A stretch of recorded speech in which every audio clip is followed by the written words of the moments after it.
hello everyone. What did we think of that new little intro that we had going there? I thought it was quite fun. And I know someone who was bobbing his head along to that merrily. We've got Andy from Excelsior. I understood those references. He likes that. He likes that a lot. We've got someone else with us today.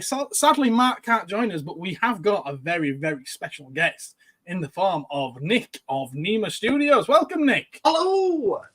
How are you? I love that intro. That intro was mega. Yeah, I spent a few hours making that last night. Imagine. You know what? It's funny because I was watching it and I was going, have I seen this before? Have I just forwarded? I don't think I've seen this before. And it was really good. I like that. Although what it has done is go, I need to watch Stingray. Stingray. Years. I need to watch Stingray. You know, that is the most I've ever seen of Stingray. Oh, get out. Get out. I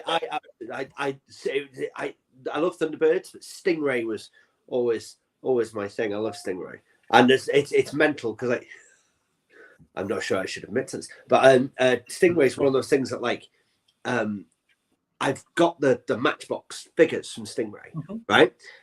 I've never ever ponied up for Phones, who's the really expensive one. Yeah, he's hard to find. Say again. He's hard to find. He is until you're at Bolton just after Christmas when I got it for £1. What? On his card was beaten. It was beaten and it was nasty and his bubbles cracked on the bottom, but he was still sealed to it with his phones. Phones for £1. For £1. And I was like, I'll give you £1 for that. Take my money. Take my £1. Yeah. So are we all well? Are we all well, chaps? Yeah, not so bad. Not so bad. It's been a bit of an up and down sort of day, but not so bad. Yeah. I think I know what you mean. I've had a very, very similar one. We've got a load of good evenings. I'm going to throw them up. I'm not going to read them all out. But at least everyone will be seen or heard. I think I'll probably skip as many of the hellos as possible and just actually read out the ones that... someone loves the intro. Great stuff. Yeah. I feel the appreciation. Oh, Sean loves your shirt, Nick. This is a Sheen finest, I believe. Yeah. And Nick here, he says all right. I'm assuming the N is all right, Nick. This is the guy with the tattoos that we met at Bowlers. Oh, Nick's gone. Oh, he's back. It seems to have a bit of a dodgy connection. Sit very still.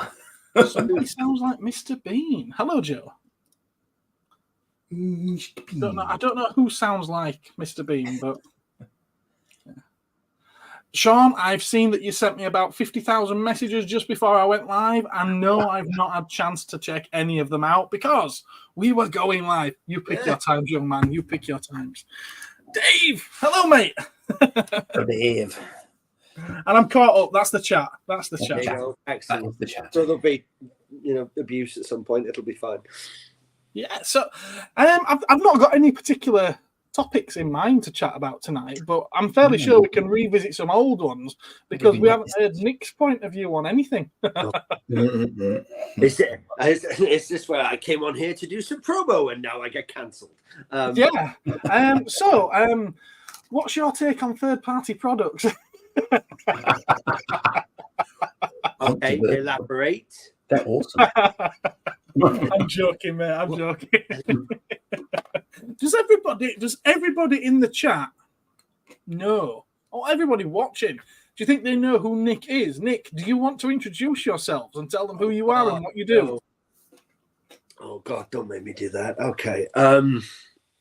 Well, I am one half of NEMA Studios. So as far as I always say this, as far as I'm aware, I should probably do more kind of research into this, but I don't really have the time. But as far as I'm aware, we are Britain's only independent toy manufacturer that is actually operating on British soil. So interesting.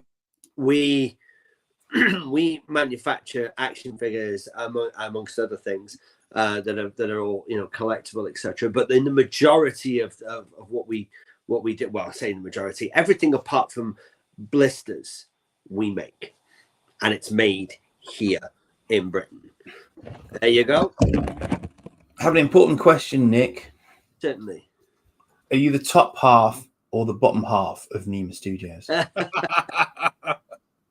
Think carefully. I am the N. I'm the N in the name. My. So technically, you're 1 quarter.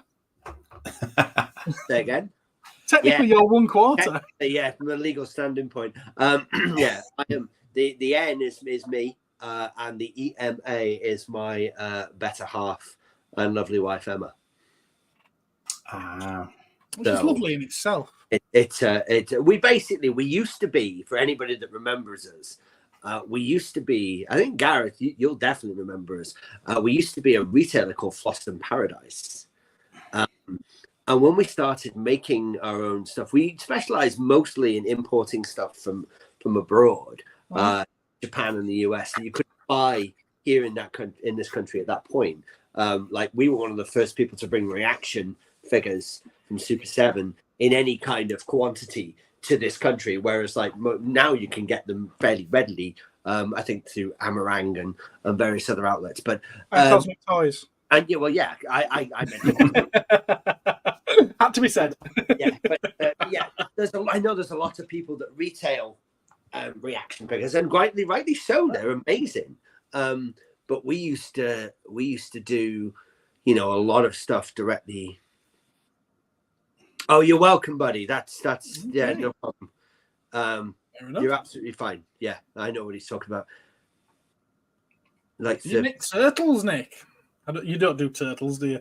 No, I don't. I don't do turtles. The reason I don't do turtles is because if we do a section on kind of like what you've picked up and stuff, you'll see that a lot of my stuff is turtle based because I collect turtles. So I like to have separation from that. So I don't.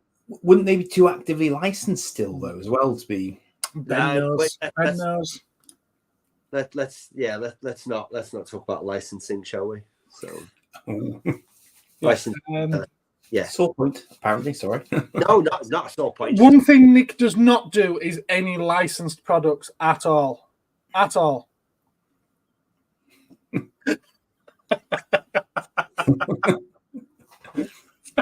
That's being in joke. We yeah. Of all the companies to cross swords with, we do some custom stuff. Let's just say that custom stuff. Yeah. We do some custom stuff. But in the same vein as Pro Customs or Stan Solo, whose work I think is great. Yes. I love those boys. I think they make some amazing stuff. But our numbers are nowhere near what those boys manufacture. Yeah. So Pro Customs especially, his numbers are way up there. We don't go anywhere near that. So yeah. That was Darth Revan. It's Darth Revan, young man. Yeah. Yeah, Darth Revan. Revan. I've got all your stuff up here. All the you do, yes. All the Star Wars stuff. It's all. Yeah. Yeah. So no, I don't do turtles. Just because. What would you do in all? Yeah, it's not like it's something that's difficult to get. You can get turtles anywhere now. No, yeah. I mean,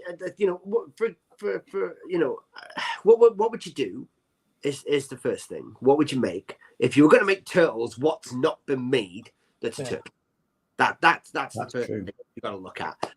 There is. I'm on a group over in the US. There's a guy over there, and he's making some amazing turtle stuff. That's in that kind of Playmates Turtles style. That's got like that, that real awesome feel to it. And he has like Turtles card backs that go with these things. I can't remember for the life of me what it's called, and that's really bad. But yeah, he has some awesome stuff that he's making, and he's having those factory made. And it's kind of like, so why I don't believe that I should be doing something unless I can add. Yeah, there's nothing you can really bring to the table when it comes to turtles because everything's done. Yeah. The other thing as well, when it comes to turtles, the other thing you've got to remember is that like Playmates Toys, for example, are one of the few toy manufacturers, one of the majors that actually own their own factory. Right. So whereas like Hasbro, Mattel, those guys, they have these massive manufacturing capabilities, but they don't own the factory. Oh, okay? I didn't realize that. Yeah, they don't own the factory. Playmates owns its factory, okay? And the thing is with Playmates owning its factory is that Playmates then has a storage facility that is attached to its factory. Right? They've been doing that for a few years, Sean. Yeah, they've been doing that for a while. I got a bunch of them sat next to me. So the thing is that Playmates has a storage facility next to its or in the vicinity of its factory. So Playmate doesn't get rid of its tools. So whereas people, it's quite an interesting scenario. Yeah, see, whereas like with Star Wars Retro Collection, which is something that I do collect because I love retro collection, and I love the whole thing that we're getting new figures in that style. I think that's great, and it ticks all my boxes. But those figures are not the same as the original figure. And they're not even identical. They're resculpts. They look like they're identical, but there are changes because they've been rescanned and they've been resculpted because the tools don't exist anymore. That's right, yeah. Playmates is a different story. When people turn around and they say, oh, you know, like myself, like this, I think then there's a wave coming of Ninja. I think the current one that's on pre-order of the Ninja Turtle classics is Rat King, Casey Jones / a Mutagen Man, right? And you always see people saying, oh my God, these really tick my boxes. And they look great and they look exactly like the ones that I had when I was a kid. That's because they are. Oh. That's because the only difference here is new plastic, old plastic, new cardboard, old cardboard. And the only difference is time, because the actual tools themselves are the tools that made those toys when you were a kid. So they've not been resculpted. They've got a new date stamp, but that's a courtesy because the tools are identical. That's really, really interesting and very, very timely because I recently picked one of these up. And I know for a fact you can also get a 2023 vintage Playmates Enterprise D. Yeah. And they do look remarkably similar to these. So you've probably just answered an unspoken question of mine, which was, did they do it exactly the same as the original? They did. And apparently, yes, they did. One would assume then on that basis. The figures were new. I know the 2023 figures. They were. Good luck with that one.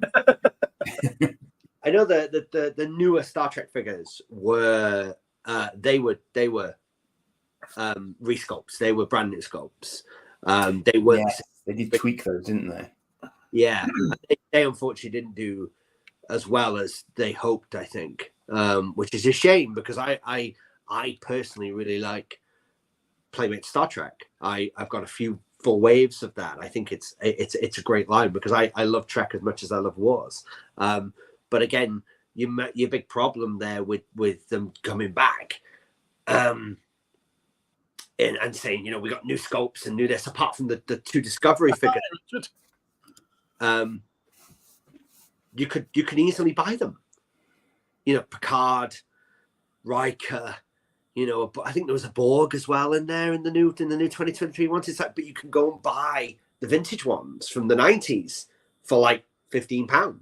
So why do we need them? Yeah. And in all honesty, I think the vintage Playmates ones are nicer sculpts. So it's kind of like, why do you need them? I always found with the vintage Playmate Star Trek figures, there was a bit of an animated aesthetic to them. Well, there was with everything. Not massively articulated. Yeah. There was something about them where they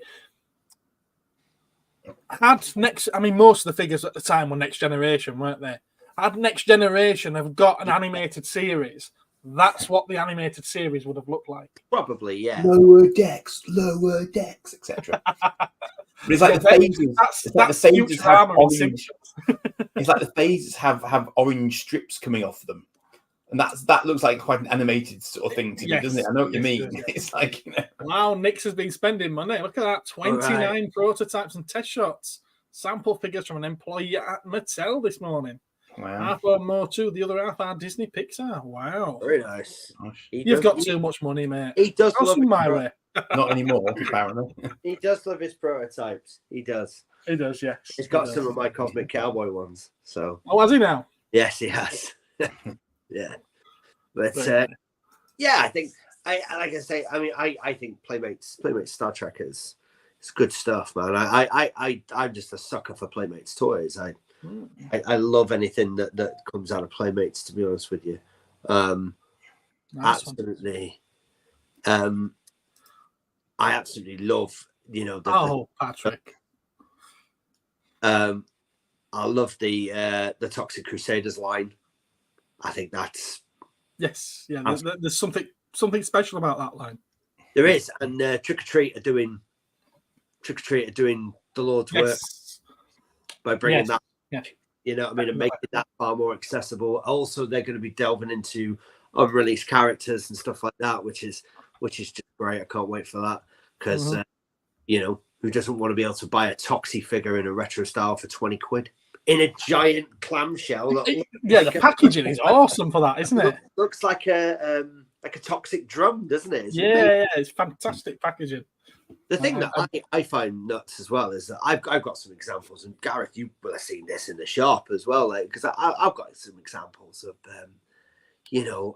of Playmate stuff that you wouldn't necessarily think was really expensive, but then you get hold of it, like Tailspin and Dark Stuck, and it's really expensive stuff. Yeah. But when do you ever see it? That's the point. You never see Tailspin. Did Playmates actually sell direct to the UK at that point in time? Because there seem to be far more examples from America that I've seen when I've been looking for stuff recently than there are in the UK. Some stuff. I know that there was minor distribution. You've got to remember that stuff came after Turtles, and we got Turtles in the UK. Yeah, we got Turtles, and we got Toxic Crusaders, but we didn't get the cartoon. That's why it never really took off here. I know that we got Darkwing Duck and we got Tailspin because we did get both of those here on a Saturday morning. Yeah, I remember them. Because I remember those, and we absolutely got Dick Tracy here. Apart from obviously the blank, we never got the blank. Contrary to what anybody tells you, that's a fallacy. That's a rocket firing Boba Fett jobby. That is. Yeah. Anybody that tells you, "Oh, I got a blank in the UK," no, you didn't. Absolutely not. But you can now, can't you? You can. That is a third-party figure that we make. Yeah, not lead in, but we do make that. We do make the blank. But yeah, the blank was only ever released in Canada because they pulled it from distribution cases. Because the original blank, you take the mask off, which is attached to the hat, and there's a very bad sculpt of Madonna underneath, and it was a spoiler for the end of the film. Sorry, spoilers. If anybody's watching this and has not seen Dick Tracy from 1990, well, spoilers. It's been 30 years, 30 odd years. So, but the Breathless Mahoney is in fact a blank in the Dick Tracy film, and the action figure spoiled that. So they pulled it from distribution cases. And when it turned into a complete flop, which is what it was, the line got cancelled. It got cancelled before they were due to do more figures, because there were more figures that were due to come out of Little Face and the Kid and Breathless Mahoney and 88 Keys and all those characters that never got figures. So there was more figures that were due to happen that never materialized. Did Ergo do the cars and stuff for Dick Tracy? They did. I thought they did. And basically what happened was you ended up with a scenario where Playmates had a bunch of these blank figures, didn't know what to do with them. It had been a late release in Canada, so they sent them all to Sears as a Sears exclusive. But even by that point, the line was dying. and the film would flop there as well. The film was, yeah. I mean, the film was got. I mean, I remember getting the comics for the film, and it just died, didn't it? I mean, it just died a death, and it literally just that was that, and it died a death. It didn't do anything at all, and the blanks went into the bargain bins, and that's why you only ever find loose incomplete or carded, because those are basically how they were bought and stored. And now, I mean, now a loose incomplete blank. I saw one the other day on eBay that has just the briefcase, and that's no mask, no with the hat, no pistol. Although she does use Dick Tracy's pistol, so you can probably replace that. But you're talking, I think, somewhere in the region of about $600 to $700, and a carded one is probably 2,000 plus. Most of them get graded, and then they go 3,000 plus. Gosh. Nightmare, absolute nightmare to find, and it's one of those things that I look at and I go, I'd love one of those, but I'm not spending $3,000 on an action figure. I'm rapidly getting to that point with the Terrorhawk's Battlehawk. I'd quite like to have a nice one, and I once again failed last night, despite some fairly silly bidding on my part, which benefited the seller greatly, but me not so much. Is that what you were trying to get? That's what I was trying to get, yes. And just, he's getting to that point where I just think, do I actually want one this much in a box just for the sake of it? Not entirely convinced that I do, Yeah. Blackadder, not I. You are absolutely 100% on the money with that.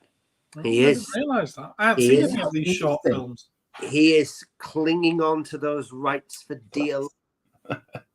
There has been. I didn't even realise he was still alive. Yeah. There's been. Actually, I didn't think he's either. There's been all manner of talk over the years, because there was a whole thing about there was going to be a second movie, and the second movie never happened because Warren Beatty owned the rights, and somebody else said they owned the rights, and Warren Beatty did this and they did that, and it's been in like development hell like 25 years.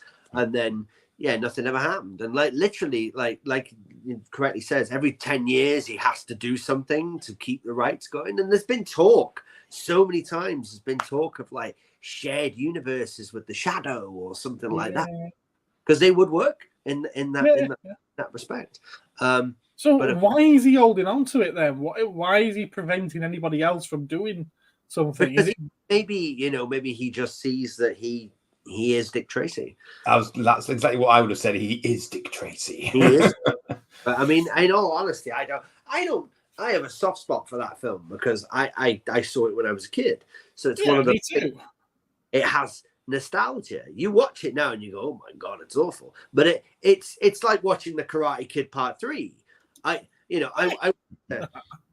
went to to the cinema when I was a kid to see that movie. It's god awful, that film, but it's still great because it's a film I watched when I was a kid. So it's the nostalgia element, isn't it? Mm-hmm. I haven't seen it since I was a kid. No, I watched it on Sunday. I watched it. I don't. On Sunday, I was busy watching Bullet Train. That was quite a good film.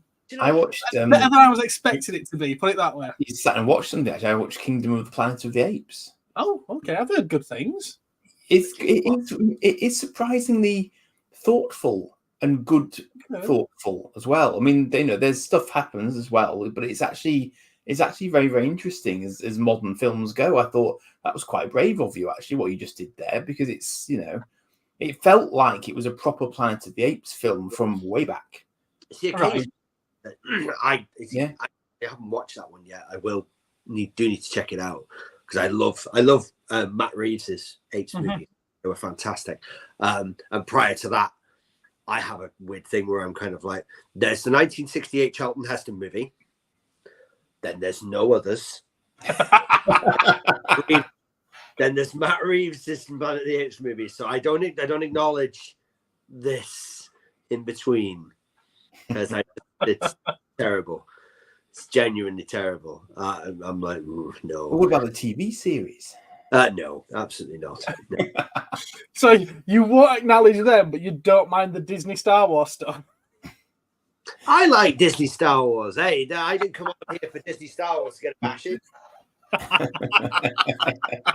Here for.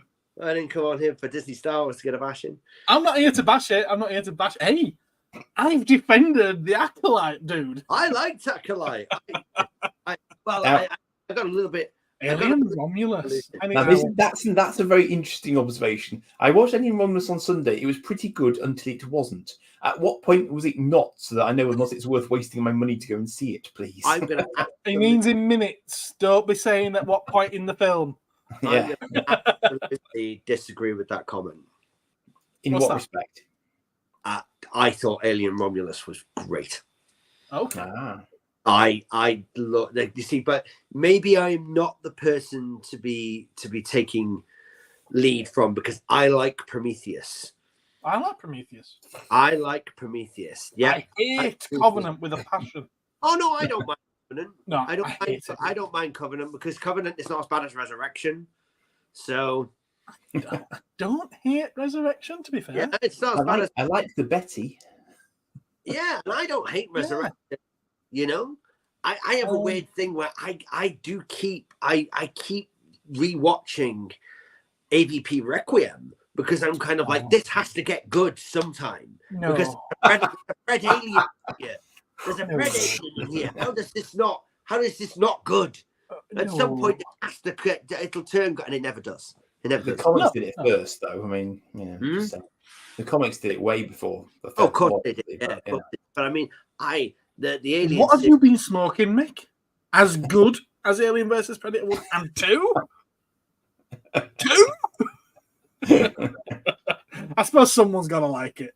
But remember, we never got a third one for a reason. Yeah. I don't mean anything.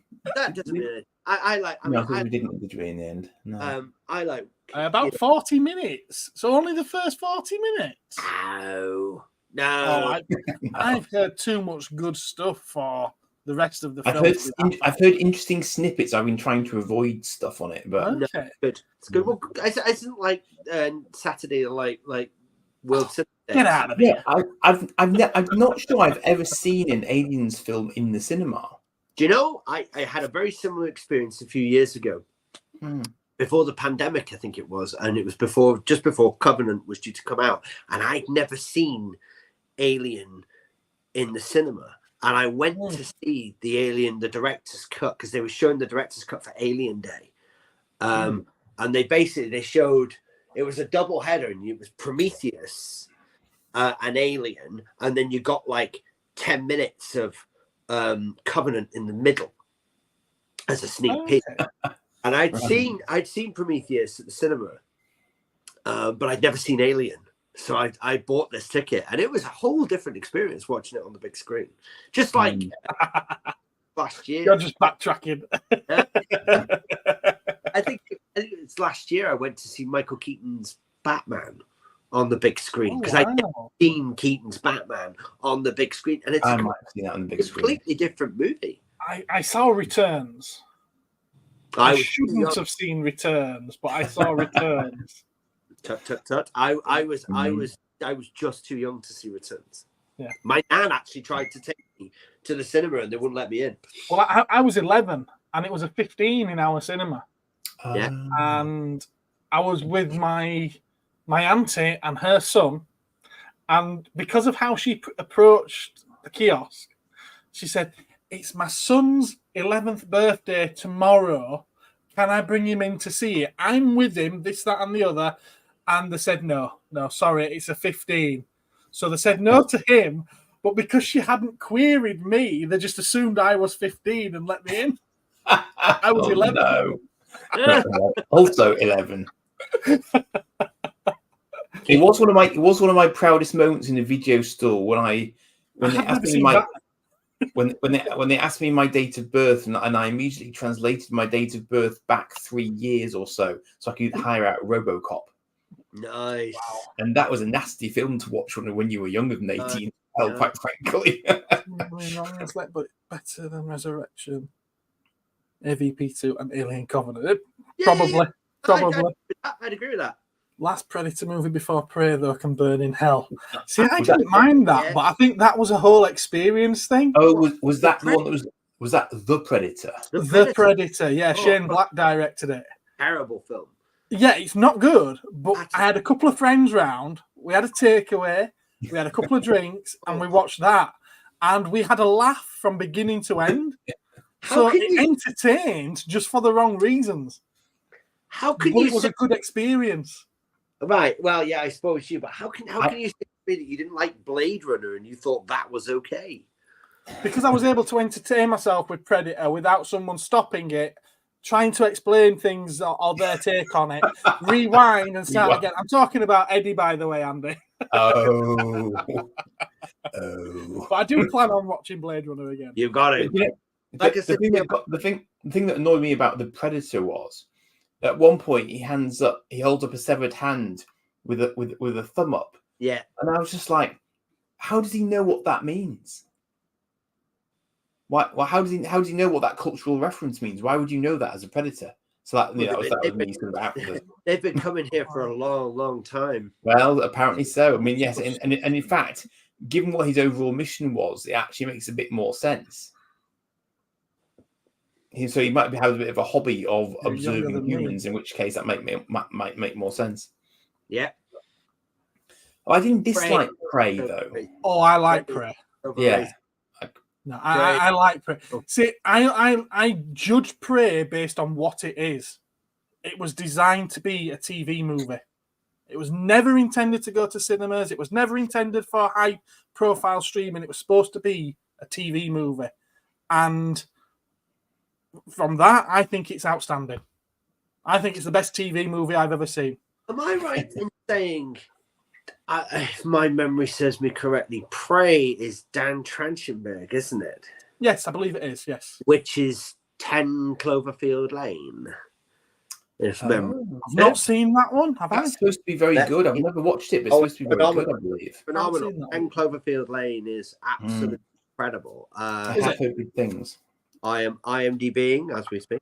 When I was 23, I took this beautiful 18-year-old lass on a date to the cinema.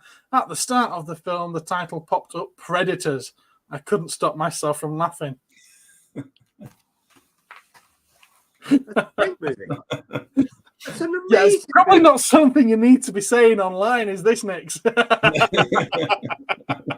a fantastic movie. I like how you withdrew from Facebook during the riots because you didn't want anything to come back at you, but you are proudly saying this on a live stream. It is Dan Trachtenberg. Awesome, dude.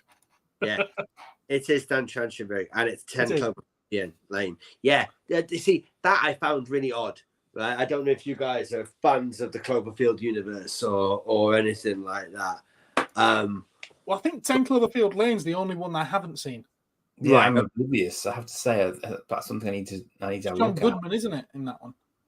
Yes, it is. So basically, what you've got is you've got Cloverfield, which is Matt Reeves, and then you've got Dan Trachtenberg, which is 10 Cloverfield Lane, and then there's the very third one, which was straight to Netflix, which is the Cloverfield Paradox. And then there's supposedly there are movies that you can kind of connect to it, but there was supposed to be other movies that were supposed to be Cloverfield films that never materialized. Like Overlord is supposed to be a Cloverfield movie. They just took the connection. They just took the connection out. And A Quiet Place was supposed to be a Cloverfield film until they kind of went, actually, this is good enough on its own. Let's do our own thing with that. And it was like, that's cool, because A Quiet Place is a phenomenal movie. But what I find really interesting is that I saw this the other day. That it's like when Cloverfield 2 is on. There you go. There you go. Yeah. It's like Cloverfield 2 is on, and I'm like, Cloverfield 2? But we've got Cloverfield 2 because we've got 10 Cloverfield Lane. So what? And I'm really confused because I'm like, but we already have Cloverfield 2 then? I don't know. J.J. Abrams apparently knows. I'm like, member berries. I don't know. Okay. I've seen the one, Cloverfield Paradox. I've seen that one. Yeah. Which had nothing to do with it. It does. Does it? Yeah, the Cloverfield Paradox does. It does relate to Cloverfield. In what way? In what way? Yeah. It has the word Cloverfield in the title. Spoilers. Spoilers. Right, okay. So the Cloverfield Paradox is the energy transformation spaceship thing that they have, right? That they go up into space, and what they do is they rip the fabric of the space-time continuum, which allows these things to come through from another dimension into our world. Right. Okay. So what? So when you see, so if we never got the sequel, we would never have had the first film. Yeah. Yeah. Yeah. Because that's how that works. Yeah. Let's not get it. No, let's not do physics. No, no. Monster. Yeah, there you go. Yeah, there you go. I don't think I'm any wiser, to be fair. Yeah. That's a paradox. That's a paradox. Paradox, yeah. I wonder if he actually had that in mind when he created Cloverfield. He's not that good. No. He is not that good. Schrodinger's paradox. Look, it was Agatha all along. It's the best explanation. Yeah, but if you're into that kind of stuff, we digress slightly. But if you are into that kind of stuff, I highly recommend Dark Matter on Apple TV. Again, one I've heard, I know vaguely of, but have never sat and watched it. Joel Edgerton and Jennifer Connelly, and it's phenomenal. Okay. The only thing I've watched beginning to end on Apple TV is Godzilla series. What's it called? Monarch. Yeah. Do you own Apple TV? Do you have Apple TV? I don't own it. I wish I could afford to own Apple TV. Yeah, we've got it in part of some kind of subscription deal. I think we've only got 2 months left of it. And you've not watched Ted Lasso? No. Where did that come from? What? Where did that come from? What? Because Ted Lasso is the greatest TV show that's ever been made. Right. It's saying incredible. you're not getting enough out of your Apple subscription is what you're saying, I think. It's incredible. Okay. And it doesn't even matter if you don't like football. Which I don't. It doesn't matter. It doesn't matter. Ted Lasso is amazing. Honestly, I got my mate Steve. He hates football with a passion, and he loves Ted Lasso. Okay. Because it's so good. And you'll be sad when it finishes. Not because it's finished, because Ted Lasso's not. All right, everyone's ganging up on me here. Yeah. Stop it. Nick's, down. Wow. Nick's, however, is trying to drag it back on topic. Look. Yeah. What are you working on at the moment, Nick? Do you have any new? You know, that is an excellent segue, young man. It's a very, very good segue. Yeah, you've not been online, have you, mate? You've not been online. Yeah, you've not seen what we've been doing. No. Well, do you want to talk pickups? Because my recent pickup could lead straight into this. You could do, yes. You could do. Yeah, because you know what I picked up, don't you, Nick? I do. And then once we've done that, and then I'll show off, because I have the samples next to me, so then I'll show these off. But yeah, let's do pickups. Okay. Andy, what have you picked up in the last couple of weeks? Well, strangely, I picked up a couple of new action figures in these delightful black plastic bags that appear to be Starfleet based from a popular action figure studio whose representative is on screen now, ladies and gentlemen. Before we go any further, I just want to say to the entire audience, this is not planned whatsoever. I did not expect us all to be showing Nick's stuff off. Who are you talking to? I'm well. Okay. You know I plan. Hey, I'm loving that. I'm Barry Hercules Dark. What is that? Well, I don't know. It doesn't work for me. That's your phone, is that? And I'm Barry Hercules. I'm Barry Hercules. Yeah, so I've got Shara O'Hagan and John Lee. And I've got a nice Shara O'Hagan backing card, which I asked for because I said, please, sir, could I have a backing card? So I've got a backing card. There they all are. What do you think? Do you think we should do a series 2? Yes, please. Because it's really difficult because people have been saying, some people have been like, they didn't like the first 3 that we did, and then other people have said that we did things wrong. He's working on a Ted Lasso custom. I'm not. I will confess. I will confess because I'm a very literal person. I'm a very literal person. So when I saw them initially, I went a bit. So that's probably why I was so slow to get them. But they've grown on me. They've grown on me because let's face it, the puppets did look a bit daft at times, but actually, once I got them in the hand, I actually thought, no, these are actually a lot better than I thought they were. So actually, they have grown on me a lot over time, having actually got one in my hand. So I don't know. It's just one of those things, I suppose. It's because, again, like you say, it's nostalgia. And it's that desire to not see something wrecking it. I don't know. Perhaps I'm just cautious like that. I don't know. Well, I can tell you if we did do, because we've talked about this a lot, and I can tell you that if we did do a series 2, it would be villains straight across the board. Have you got anything else to show, Andy? I've got this chap.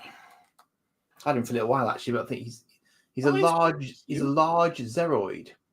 So we're talking Terrorhawks from the 1980s, and this is a Poppy Bandai mod, which actually came in a box rather than on a card because it's that big. It looks like a prop from Doctor Who.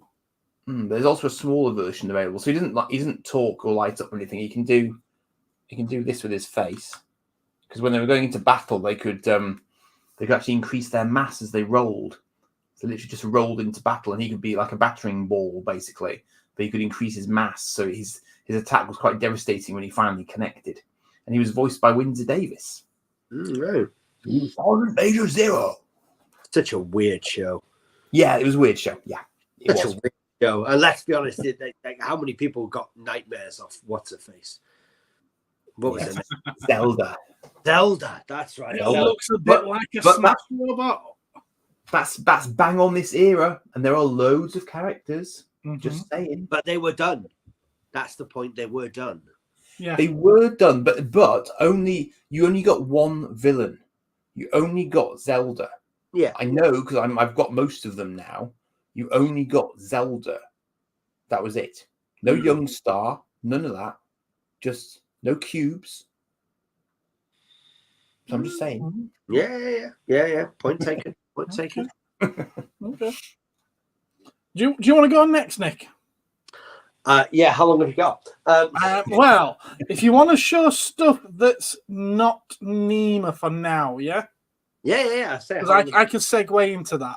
Yeah. How long have you got? Nicely done. Okay. Subtle. We'll do package stuff first. Because I don't normally get to do this stuff, so kind of like I got a big pile from like the last like couple of months, which is kind of cool, and then only some of it as well. So I picked this on Monday. So this is the NECA Starlight, right? Yeah. The boys, because I love the boys. Because why wouldn't you love the boys? And I thought she was a kind of cool figure, and I got that from my Nick at Geeky Nerd Toys. So she's. Okay. She's wicked. I got this from somebody called Cosmic Toys. I don't know who he is, but like, look at the colors on that.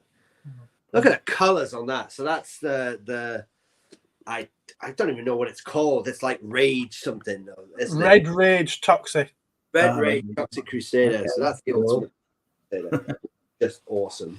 I got these from. These were direct from Super 7, so these came over like a few weeks ago because I picked these up after San Diego. So this is the glow-in-the-dark scumbug. Like, look at that. That is awesome. How awesome is that thing? Yeah, that's nice. That is mega in it. Let's be honest. That would look cool in one of these cabinets back here. Sure it would. I'm sure. But I will enjoy it for a little bit, and then it will go back in its box and in the cupboard. Because that's what we do. And I got this one, which is still in its plastic, because who doesn't like the Chef Mikey? All right, yeah, cool. Box, because I again sucker for turtles. So that's the kind of package he said. There is some other package stuff, but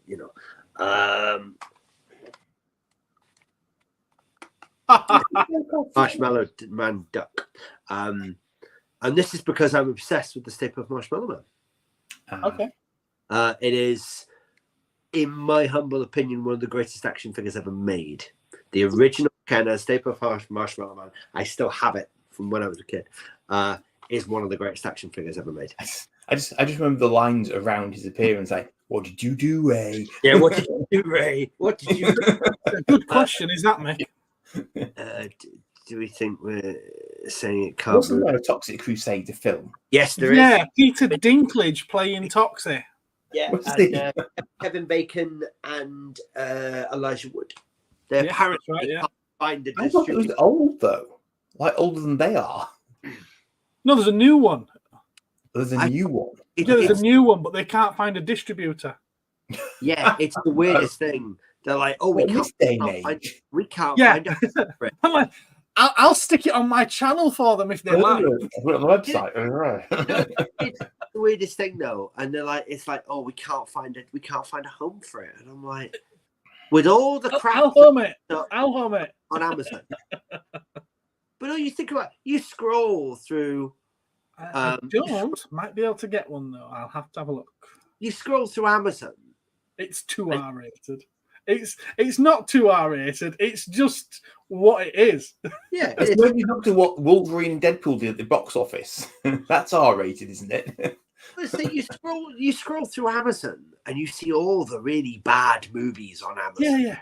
The thing is, it's inappropriate. That's what it'll be. That's- It'll be considered too inappropriate by all these companies at the moment because it won't tick the right boxes. And a Tromaville film should not tick those boxes. Gareth, are you saying it's too toxic? Yeah. It's in the name. No, like Snow White is also in the name. We won't go there. Let's not get boys. Right. I got these on Monday. Awesome. Dinosaurs. And these are not bootleg ones. These are legit Hasbro ones. Wow. Who doesn't like these? You know, it never occurred to me, but they're essentially soft vinyl figures, aren't they? Oh, yes. Oh, yes. Oh, yeah. They are indeed. You know what I mean? Who doesn't like them? So, yeah, and talking of soft vinyl, and I'll show these off. I will show these off at any opportunity I get. I've had them for a couple of months now, but I absolutely will show these off. So this is, you'll know what this guy is. You know this guy. Yes, I know what that guy is. Toxic Crusaders. That is the Pluto? Justin Ishmael Paluto Safubi from the Toxic Crusaders, and he is mighty, as you can see. Yes. Yeah, and any excuse to show him off. And also got I want a neon coloured version of that. Who doesn't? He's never done another run. He's only ever done that one. I know he needs to do another run. I also love this guy. Everybody says not the man. What the hell is that? This is by a toy artist over in the US, who is an extremely talented gentleman called Chris. Goes by the name of Jumbo Nuggatron, right? Okay. And this is a soft vinyl figure that he made out of a character, right, of his called Gut Bomb, right? And basically, Gut Bomb is his imagination saying, what happens if you get a really messed up version of Captain Crunch with Krang's head? And the answer is this, right? And it's, I think, 9 inches. It's soft vinyl. It's incredible. He has other versions of this. And this is not a sales pitch. I am just a big fan of Chris's work. And he has other versions. There's a glow in the dark. To see you as well. There you go. All right. TJ, she's changed their profile picture so we can actually see what she looks like. All right.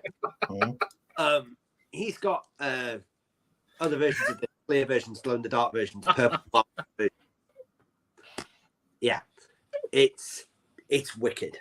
That is awesome. It's absolutely very cool. And I'm a bit. He's on Insta. Go find him on Instagram, and obviously once this is finished, go find him on Instagram and go and hit him up and see if you can get yourself a gut bomb, because everybody should have a gut bomb because it's amazing.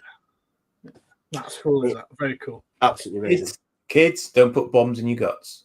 Yeah. Well, I keep unless you're gonna set them off. I keep this guy next to me. Who's that? That is a Super 7 JoshyyBoyyToys crusty fungus wolf. Okay.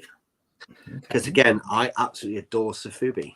And this is one of my favorite toys of all time. Because look at him. It is a little mental. Look at that. How it is cool. a little mental. It doesn't do it for me, but it is mental. I love it. I like mental. I love it. I think the only thing, the other stuff really that I've got would be what? He went there. Yeah, I have a gut bomb after a curry often. Oh, for God's sake! There's always someone had to. Someone had to. Would be my most. They would be my most recent Disney pickups, which I don't collect Disney per se. I just like the Disney Mattel figures from the 90s. So I have almost a full run of Aladdin, and this is one I picked up recently. It's a guy called Mechanicles, who's not actually that easy to get hold of. No, I've never seen that before. Yeah, yeah. Is that the guy who was sculpting the Sphinx? I don't know. I know he's in the TV show. He's not. Oh, the TV show. Right, okay. The TV show, not the movie. Yeah. I thought he might have been the guy who ended up chipping the nose off the Sphinx when they flew past. No, I don't think it's not him, no. And then I've got a couple of these guys which have recently started, which is Mulan. Mulan. Okay. Which again, it's not. You would think. You're right. They absolutely were, and so were the Pocahontas figures. And the Hunchback of Notre Dame figures are epic. But like, you would think that these. Do you think that the 90s might have been the best time for Disney? Hell yeah. In terms of animated movies, apart from Moana. Moana's great. I love Moana.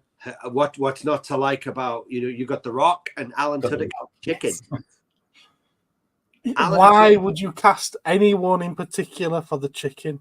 Because they did, and they cast Alan Tudyk, and it was amazing. You know what I mean? So the 90s were the best for everything.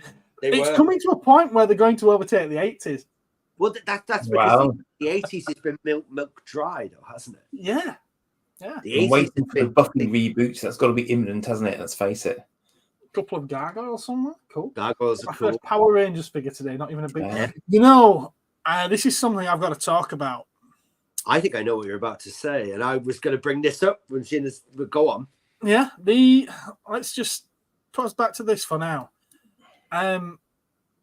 It was announced earlier. I think it was today. Super 7s, Power Rangers.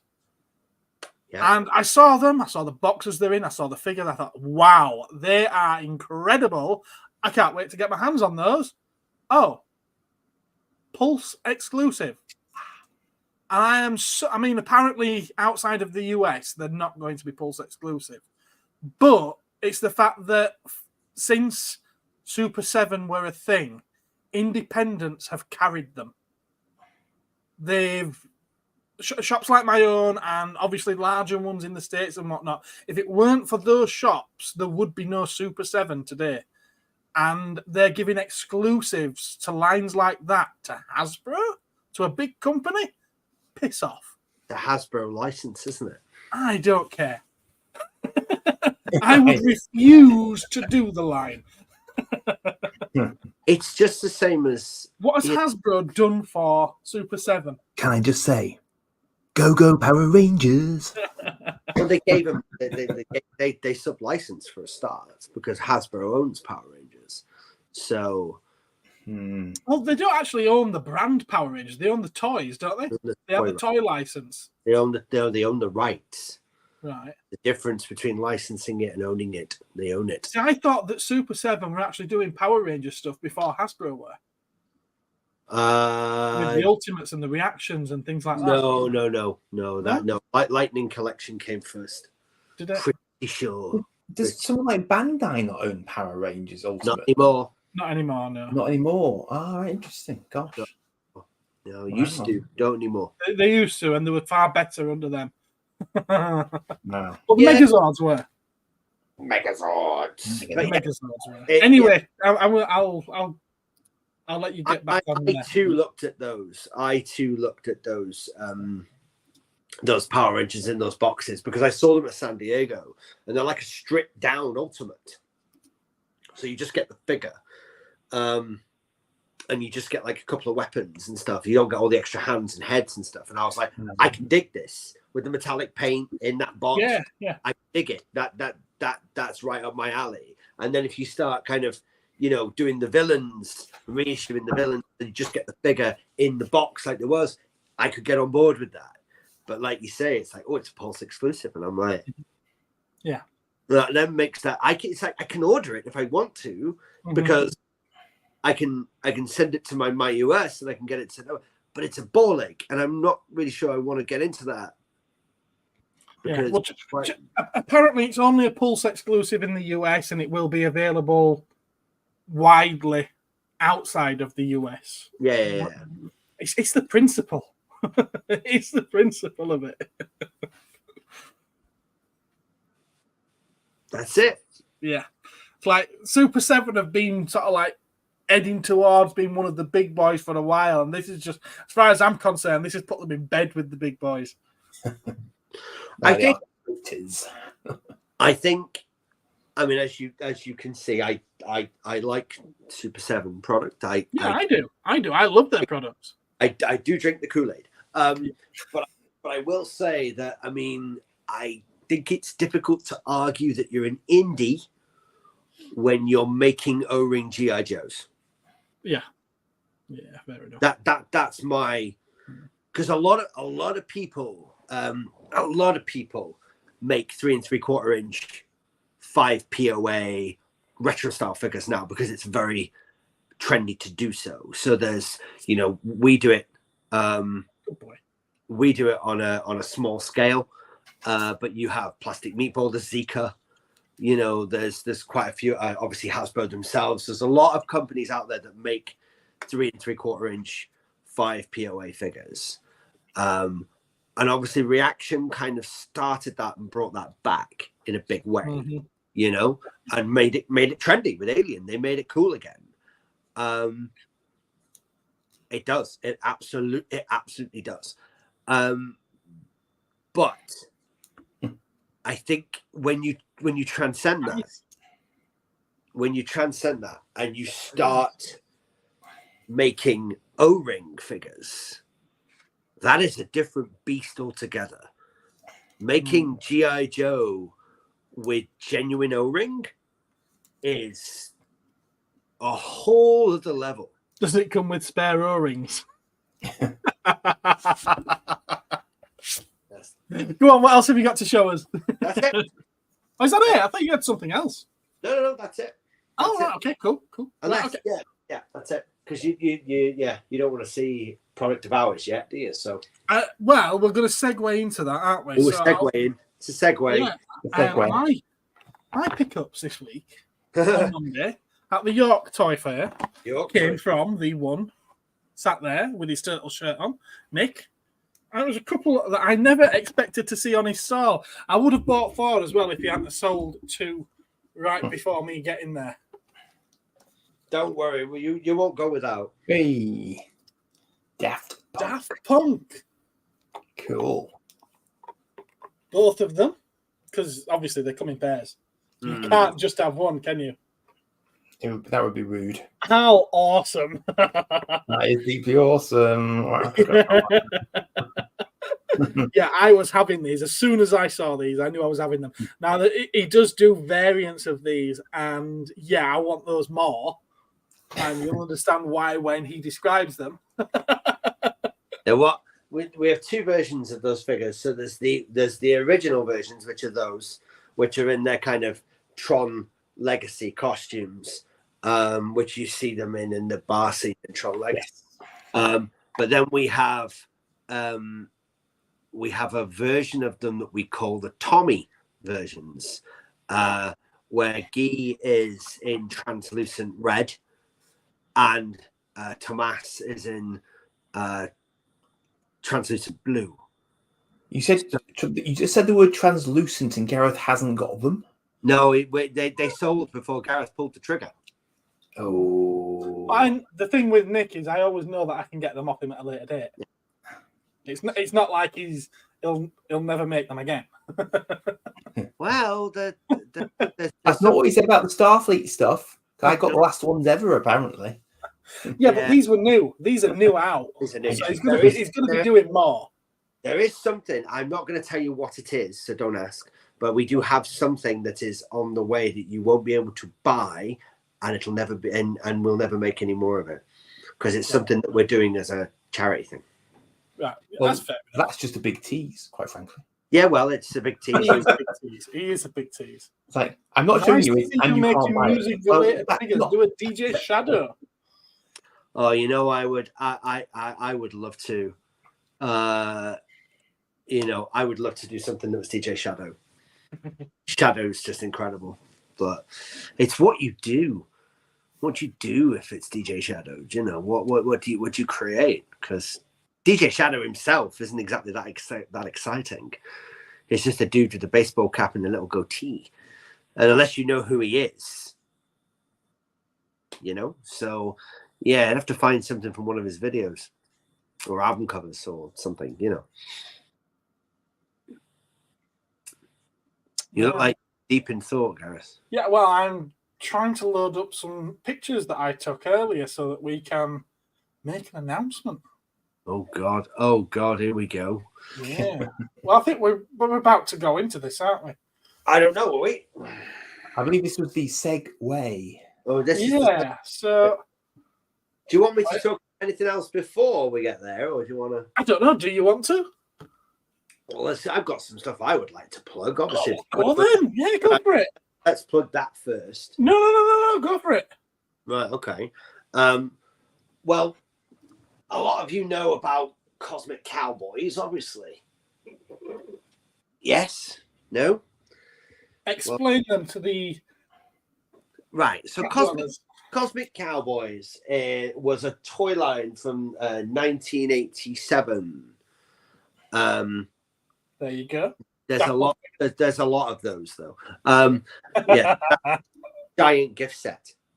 Oh. I mean, there's a Cosmic Cowboys is a toy line from the 1987 made by Akimus, who were Dead Mouse, who were a toy company from Nottingham, and they're everybody always thinks that they're a Brave Star knockoff, and they're not, because they're first. There's 6 figures in the original line, 4 good guys, 2 villains. The most famous of them is Iron Jaw, who is basically he has a black outfit with like red kind of cowboy armor on him and a skull for a head. Goes for a pretty penny now. But basically, a while back, a while back, we acquired the rights to them during the pandemic.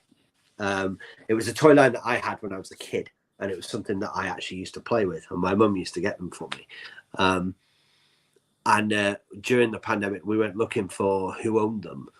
And it was one of those things of normally when a toy company goes bust, you get a major comes in and just scoops every property up, and then they just disappear into a black hole. Well, that hadn't happened with Akimus.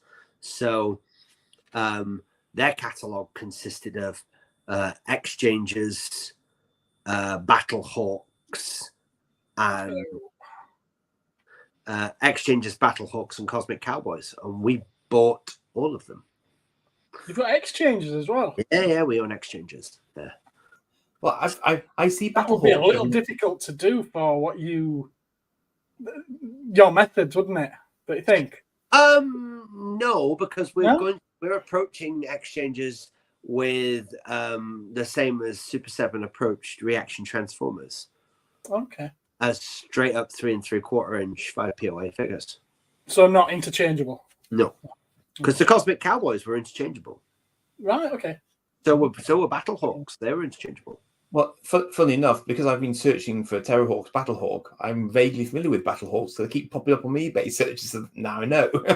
Yeah. So we own those three, and obviously they did kind of exist in the same universe previously, but we've made sure that they do, as well as some other bits and pieces that we've now integrated into the same universe. During the last few years, we've been doing quite a bit with Cosmic Cowboys, where we sublicense it out to a comic book studio called Beyond the Bunker.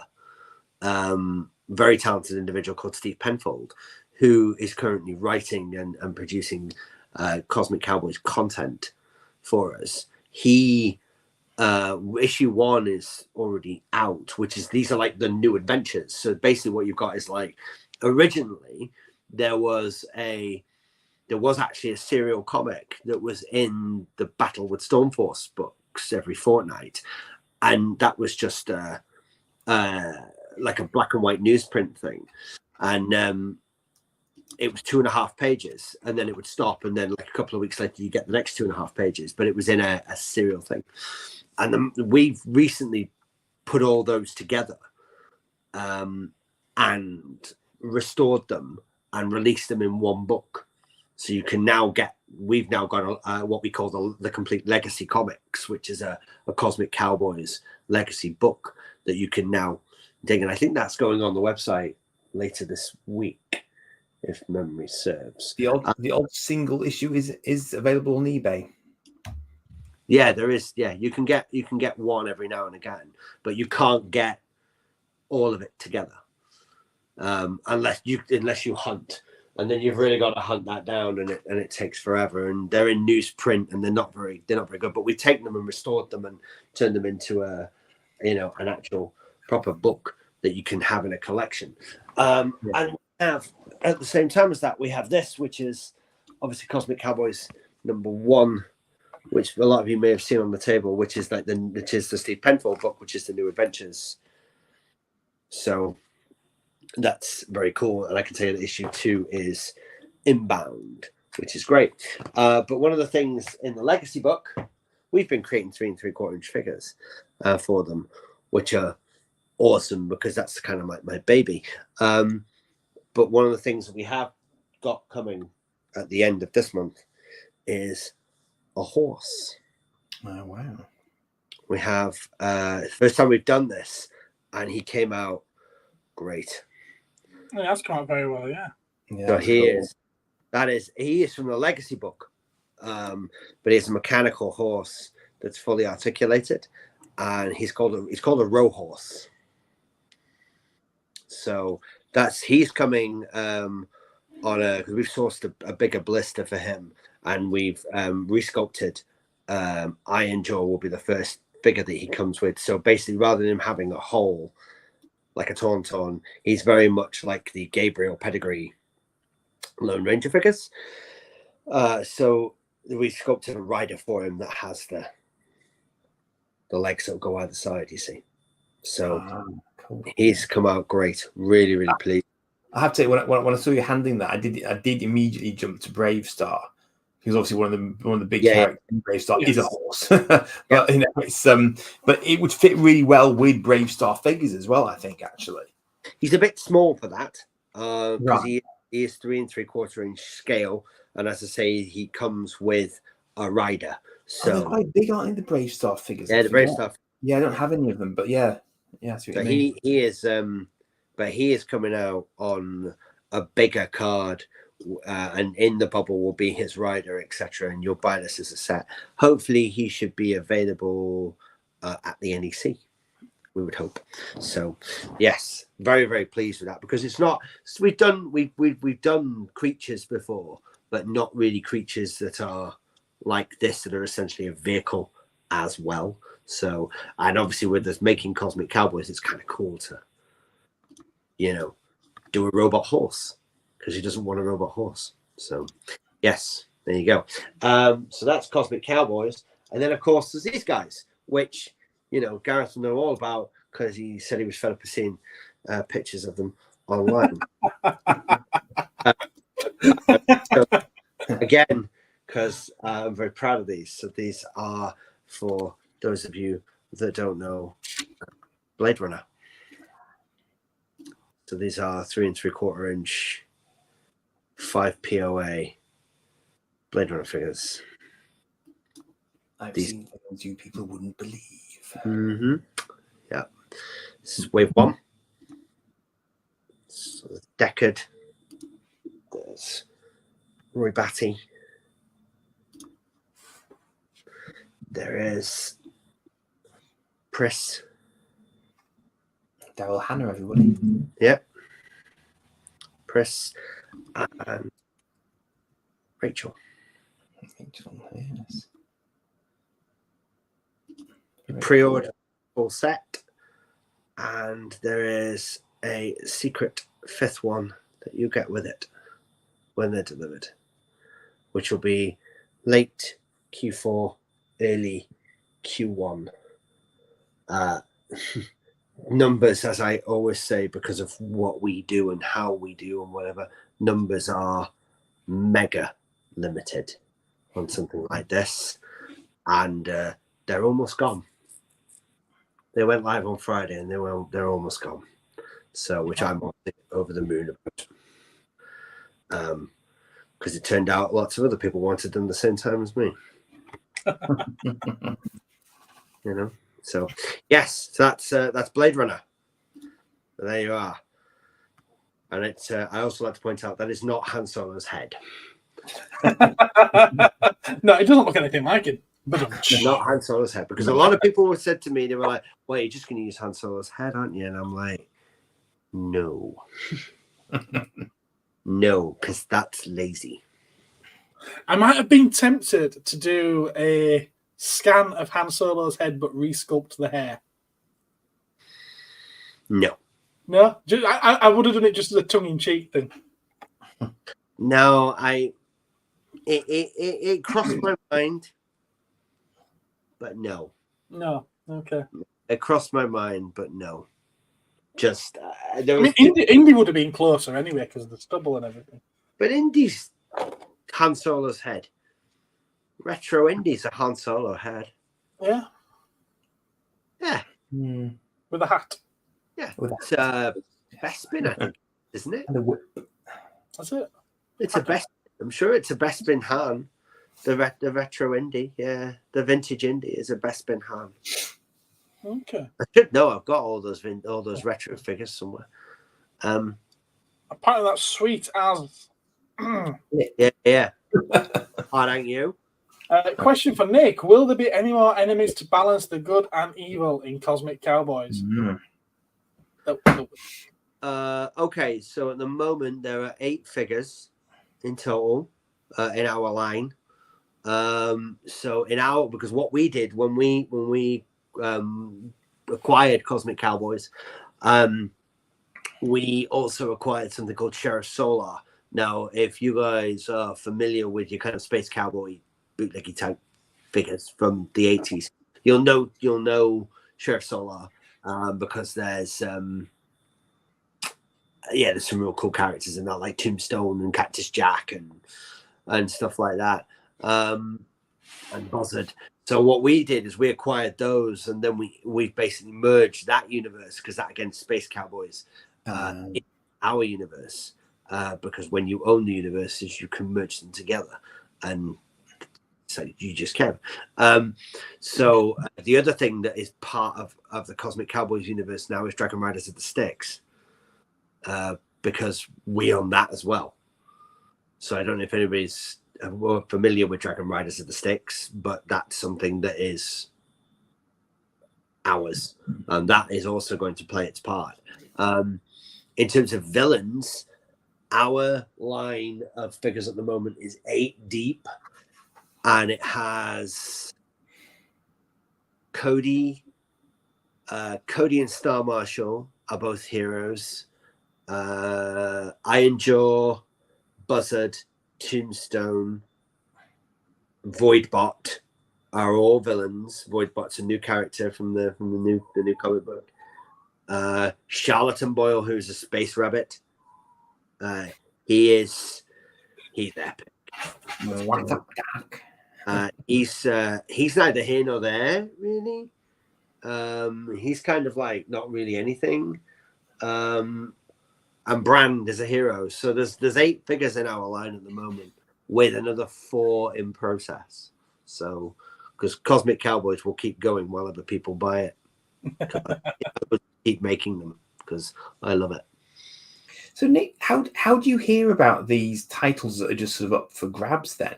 Because you're actually buying full ownership of all the copyright, trademark, presumably all that sort of good stuff, and you're just scooping it up.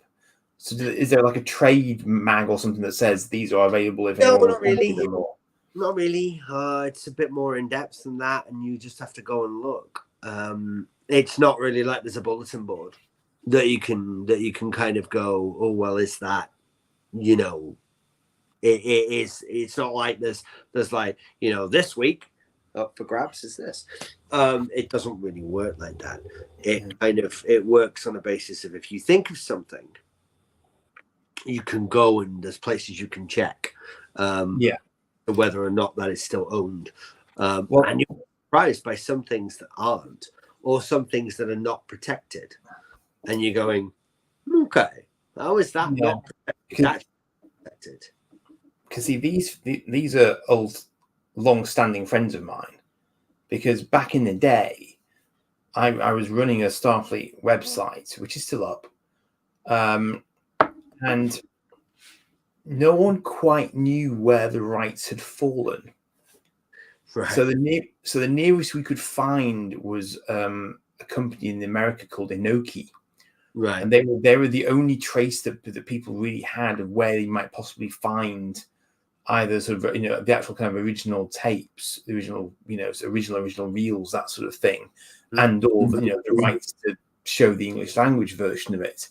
And that led to Fabulous Films picking it up to do the DVD here in the UK, because they were coming to people like myself who might have had half a clue and saying, do you know who's got the rights? So as you say, it's kind of someone's got to just think of it and then be able to hunt it down. And I guess the internet's made it a lot easier to do that. But this was back in sort of mid 2000s. There was sort of thinking around it, and it took a little while, I think, for them to source it. Sometimes, I mean, sometimes you get that. Other times you'll look at stuff, and the internet will make it easier, or it'll make it harder. Or, for example, you'll find something that you think this would really work, and then the magic of the internet tells you who owns that, and you go, okay. Yeah, we do. No, not at the moment. No. I have thought about it, but not right now. But yes, it's one of those things that, like, we had a brand that we looked at, and we found who owned this brand. And we then used the magic of social media to find who they were, because it was like, and we managed to track them down. And this was a popular toy line in the early 80s. Which you're not naming, I notice. No.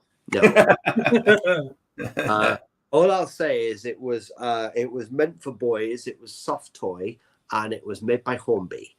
So you can put 2 and 2 together and probably get 8.5. And if it was reversible, you might get 6. Oh, they're doing the maths.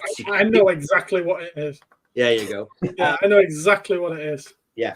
So yeah, and we found the people that owned it, and we said, "How about this? Because we reckon that you go to this big, and these would be awesome. And then we could really go to town with lots of them. And I think we could really do well with it." And we genuinely had this conversation with this person for an hour and a half, and they went from being really, really up for it to talking themselves out of it by the end of the conversation. Because if we were interested in it, then clearly it was worth a lot of money, and Funko were about to knock on the door. We went, but if you're having a conversation with us, you're not, it's because they're not interested, because there's not enough in it for them. So what, I don't get this. It was, we kind of, we had this weird thing. It gives them something to play them. It gives them something to play them off against, doesn't it? Of course. Yes. But it was weird, because it was like we were talking about it, and we were saying, well, we could really do this, and you know, we could take this thing that is normally, you know, reversible and just do it straight in its monster form, this big, and it would be awesome. Come on, guys, he's telling you exactly what it is. It falls inside out and becomes scary. Yeah. Maybe, like, you know, under a full moon, and you'll never know where they are. Yeah. Or whether it's, you know, are you caught on yet, Andy? A bear or not a bear? I don't think it's what I'm familiar with, but I know what you're getting at. Yeah. So we kind of, this is what we did, and we kind of went through it, and we just got, eventually by the end of it, they were like, yeah, you know, it's you could have even done a second run that howled as well. There was so many options. Genuinely, we'd mapped out literally about 20 characters. Yeah. And they just kind of said, no, I think, you know, in all honesty, if you're interested, then obviously there's going to be interest elsewhere, and we've got to see if that comes in first. And that was, like, dude, we do trapdoor and nobody else does. The point was at that point we were that was 4 years ago, and we were currently werewolves. That's how far I got. Yeah, okay. You're not that was about 4 years ago, and we were negotiating the trapdoor at that point. And we were thinking to ourselves, we were just about to confirm Fiendish Feet. Yeah, we were negotiating trapdoor, and when we had this, and we thought this would be like a trinity of these would be amazing. This would just be a literal bombardment, and it never came to pass. It never came to pass. But we ended up with trapdoor and Fiendish Feet, so you know. Can I just say, if your artist friend never does anything to do with Danger Mouse, I will be deeply disappointed in life. My artist friend. Wait for it. You'll click in a minute. Nope. He's not getting it. Gareth, tell him. Oh, go on, you tell him. It's your thing. Penfold was Danger Mouse's sidekick. Oh, yes.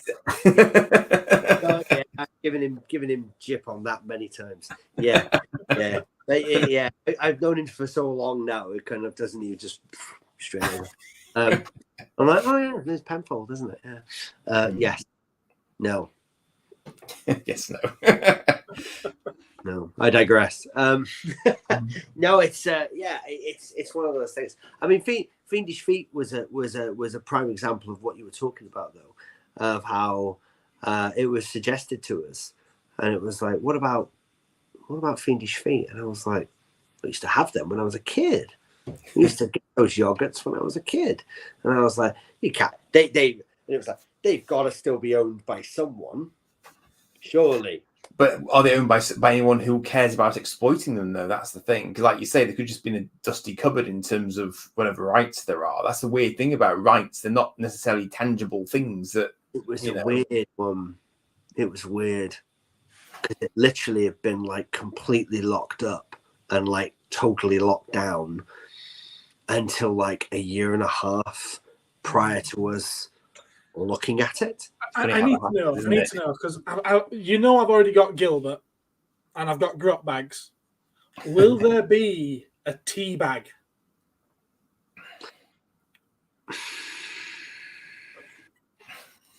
see, not even considered it, folks.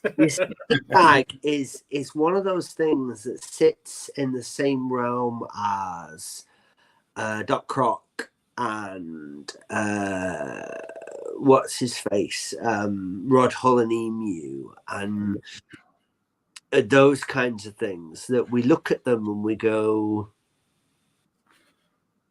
based on the success of that, would that work? And would people buy it? And if it wasn't all about, you know, having to have something pay for itself, then of course I'd do everything, you know, but things have to pay for themselves. And they don't always. And when things don't always pay for themselves, you then have to kind of sit back slightly and go, oh, okay, well, that didn't exactly do what I wanted it to do. So I now need to look at something else. And yeah. There you go. Thank you for that. Fiendish Feet are something that we acquired, and that was the weirdest thing in the world, because up until about 1.5 years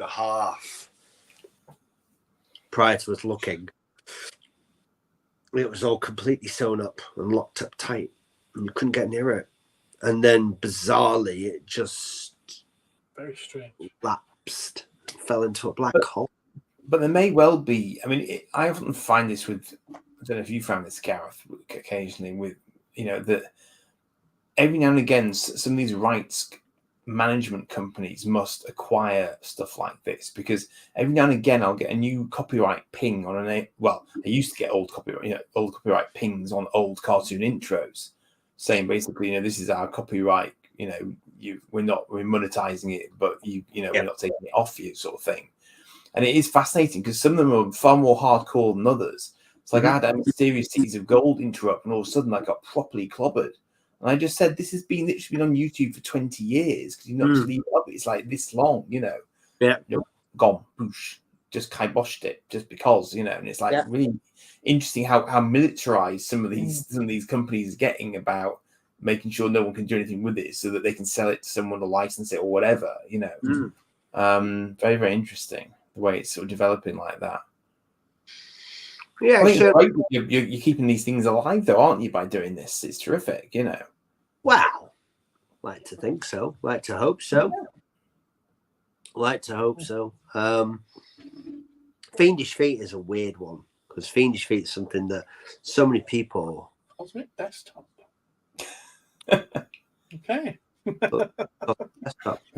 All right. Oh, maybe because of the background. Sorry about that. Maybe. Yeah. Fiendish Feet's weird, because Fiendish Feet's like one of those things that's like, you know, everybody remembers it. Yeah.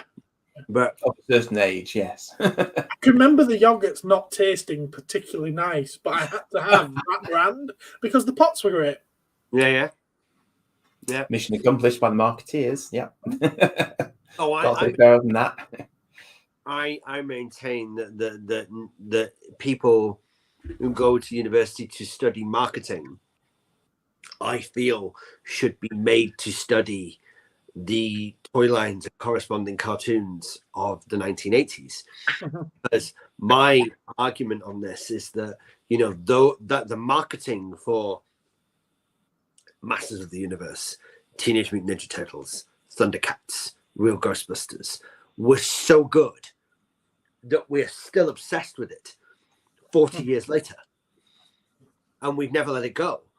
And it's and how often can you say that? How often can you how often can you turn around and say first one ever? The actor and my thing that I saw was so good that I'm still obsessed with it 40 years later. Well, this was an early topic of ours, wasn't it, Gareth? Do you remember when we were discussing how many of those are still going now that have managed to keep going in the zeitgeist? You know, through decades. Pretty much all of them. Yeah, absolutely. Because it's something that we always comment on. Like when we watch San Diego or we watch we watch, it's something we always comment on with if we watch San Diego Comic Con or we watch New York Toy Fair, because obviously those are the biggies in terms of who's going to be doing what going forward. But if you notice, in the majority, the major toy companies that always attend those fairs are passing around 6 to 8 licenses. Yeah. It's a merry-go-round. It's just a merry-go-round. Like, Take care, TJ. See you, TJ. There you go. It's just a merry-go-round. And if you look at the likes of like at San Diego this time, everybody's going absolutely crazy about everybody's going nuts about Mondo. And like Mondo, look at all the product coming out of Mondo, and it's like, well, what are they doing? Real Ghostbusters, Masters of the Universe, Ninja Turtles, Batman the Animated Series, the Animated Series, and what was the other one that they were doing? Yeah, and it's like, oh, okay.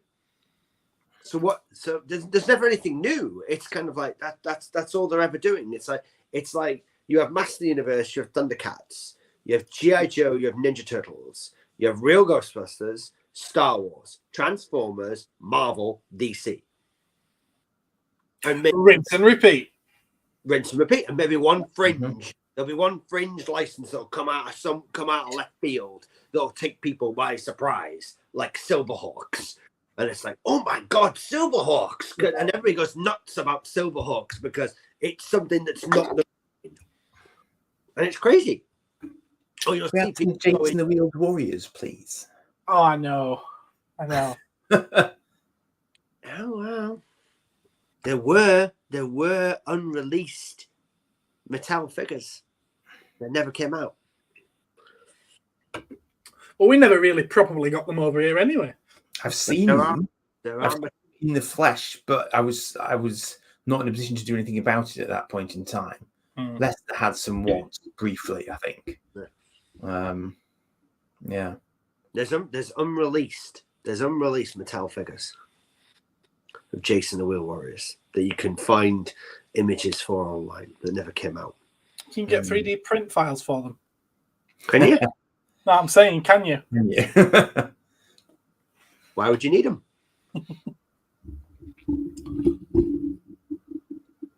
Because you can't get them. If you can't buy them, let's make them. Well, yeah, but you can just sculpt them. Oh, right, okay. Yeah, not everybody can do that, though. No, sorry, the way that I was like, are you insinuating I just buy a 3D file for everything I make? Because that's God, no! Not at all. That's not how that works at all. No, not at all. Not at all. No.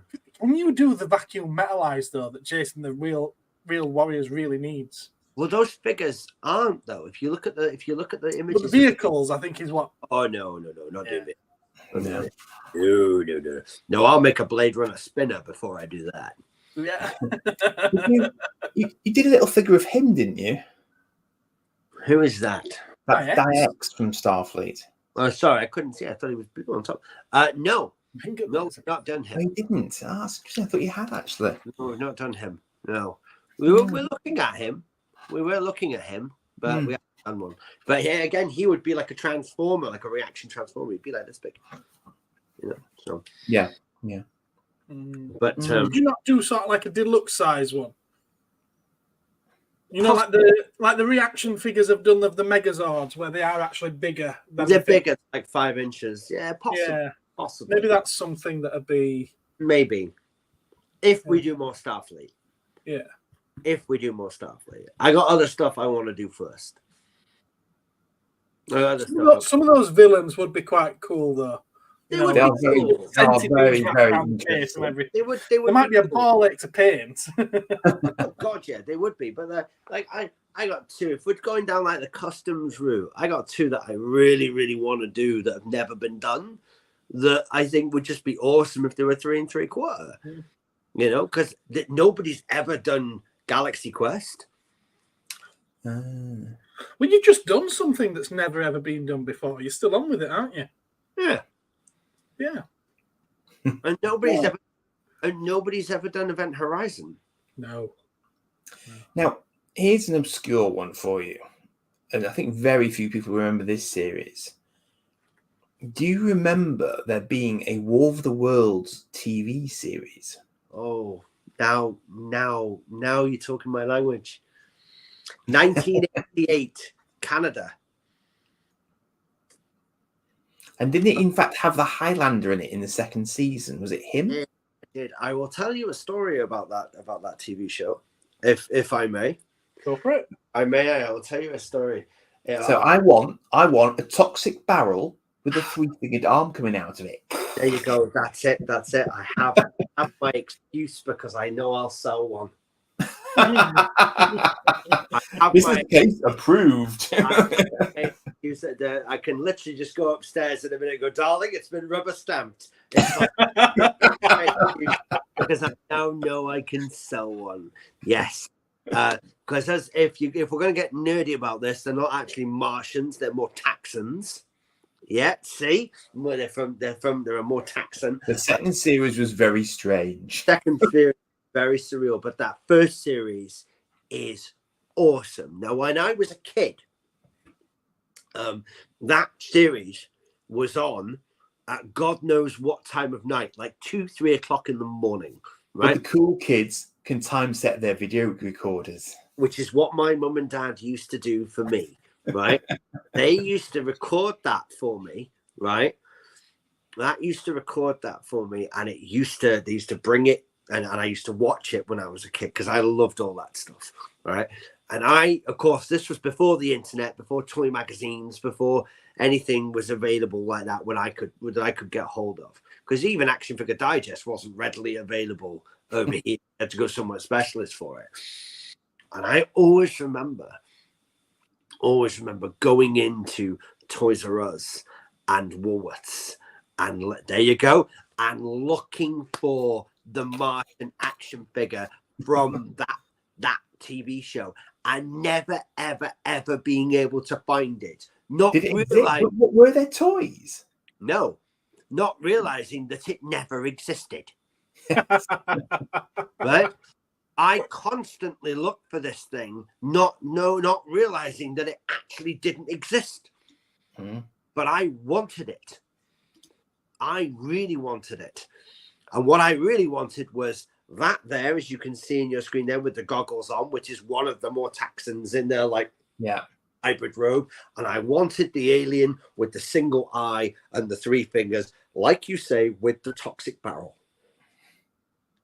I wasn't bothered about any of the humans. I don't want humans. I'm not interested in humans. I want that thing there with its eye and its teeth and its toxic barrel. Maybe some of the terrorists at the start who've got like the skin coming off them or whatever. I completely agree with you. And this was, for those wondering what on earth we're talking about, this was genuinely a sort of a follow-up to the classic film War of the Worlds. Yeah, H.G. Wells stuff, only the American version, obviously not any of the British versions, but it was basically a resurrection of that before it was cool to resurrect stuff and have sequels, and but I just really enjoyed it because it was quite hard science fiction in some respects. It was a bit schlocky in other respects, but you took what you could get in those days because there wasn't that much on, No, and it had Richard Traves from Predator, who I believe is Poncho in Predator. He is in the series as Lieutenant Colonel Ironhorse. And guess what? Everybody, he's a native Indian. Yes. Yeah. And it axes and everything. Oh, Ben's seen it. Yeah. And hello, Dale. Genuinely, I have wanted to make that. Yeah, don't we all? I have wanted to make that toy for as long as I can remember. And there have been periods where I've been going, I want this just because I want one. But now, who owns the Raggy Dolls license then? It's hugely complicated, and I'd Is need it? more than enough. Yeah. Okay. So he even knows. He's already looked into this. Oh God, yeah. No. I think he has a little black book. This is the guy who was just about to drop Poddington peas on us. Done it. He's like, I know. Well, Done. they're not physical yet, though, are they? You haven't released them yet. They're in production at the moment. Yeah. There we go. There. But no, Down at the bottom of the garden, amongst the birds and the bees, there lived a lot of little people. They call the Poddington bees. I loved that show as a kid. I did. It's not often you get a song out of me. No, it's not. No, it's not. No. So yeah, there wasn't in those cans he's been at, but would David Lynch let you make your Razorhead figures? No, but if I wanted to do it, I'd do it anyway. God, he's just done Blade Runner. Yeah, for God's sake, yeah. I didn't pick up the phone to Ridley Scott. Christ. No, I think the War of the Worlds TV show is something that I may now have to explore. As soon as I know I can sell one. You found two other people who remember it. So that's... Well, I've never seen it. I need to watch it, obviously. It's a deep cut. But how did you first come across it? Do you remember? Yeah, TV. Yeah.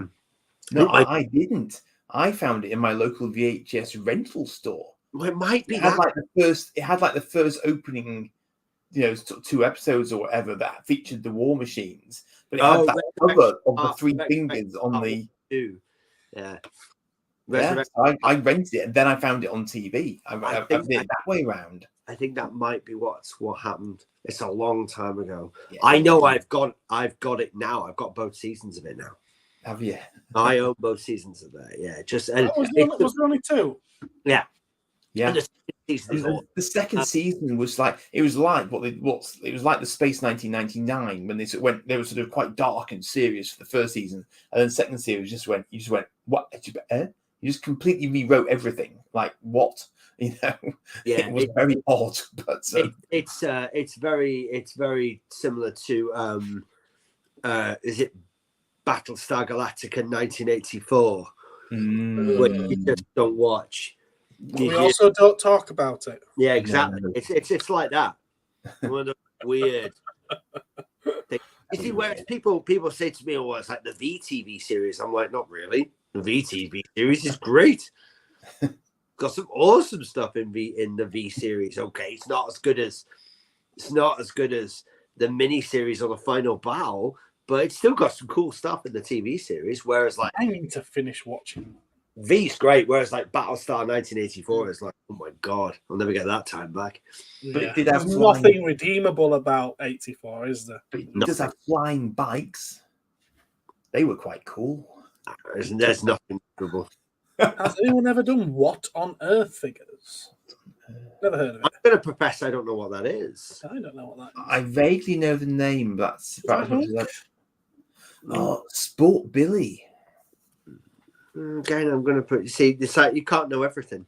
Oh no, I've never seen that before. I don't think 1991 fantasy TV series. Yeah. Let's present it to you. We're deep diving here, folks. Very deep. If you want to really deep dive, if you want to really, really deep dive and do something that would really appeal to your Whovian crowd, okay, right? You got his attention. I could absolutely dive into. It's Russell T Davies, isn't it? Yeah, and do like Dark Season and Century Falls. Okay. Dark Season is a very young Kate Winslet. Yeah, Big Finish are actually doing audiobooks based on that. Apparently so. Yeah. They got the rights from Mr. Davies for that. Yeah, apparently so. Did they ever do any Blake 7 action figures? Say again?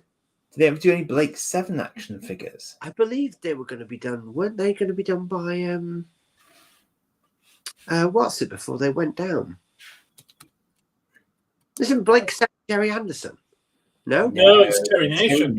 That's right. Who was it going to do those? I can't remember who's going to do Blake 7. I don't know.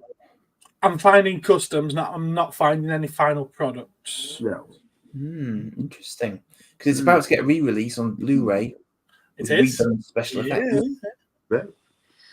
Yeah. Maybe that's something to be done, Nick. Maybe. Space Above and Beyond. Yes, please. Maybe. In 2 seconds Especially, oh God, Jesus Christ! You'd have to do one hand larger than the other. No, I'm not doing. Trevor Simon figures with super articulated pants. No. Space Above and Beyond. Yeah. Well, what I've done. Got nipple necks.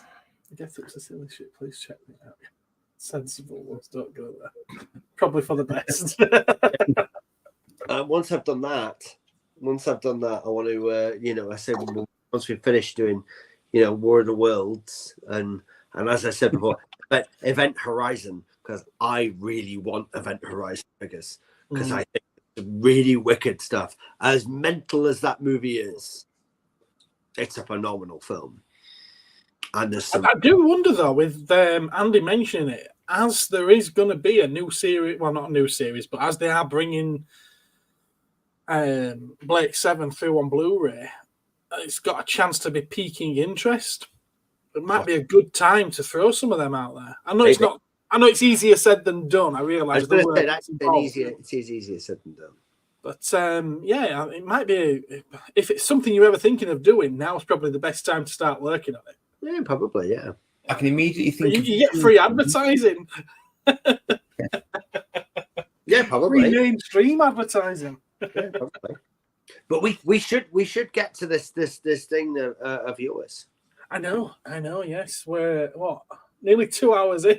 We should talk about this. Yeah, I do need to get to bed before long as well. Are we ready? Yeah, do it. Are we ready? See whether or not I can do this. Okay. Do it. Share screen window. Do it now. Right. So we've been working on something since last Christmas. Plum roll. Christmas. Yeah. Well, last Christmas we actually spoke about this. When did I present you? When did I present you with the? Oh, that was Doncaster. Back in March. Yeah. And for a few months now, eagle-eyed viewers of this council episodes will have seen something on a shelf back here. They might have spotted it. I know some people have sent me screenshots and they've ringed it and they've spotted it. Yeah, they have done. So anyway, we've got finished product. Yeah, we have. Merchandise. At long last. Cosmic Toy Man. We've got the Cosmic Toy Man figure.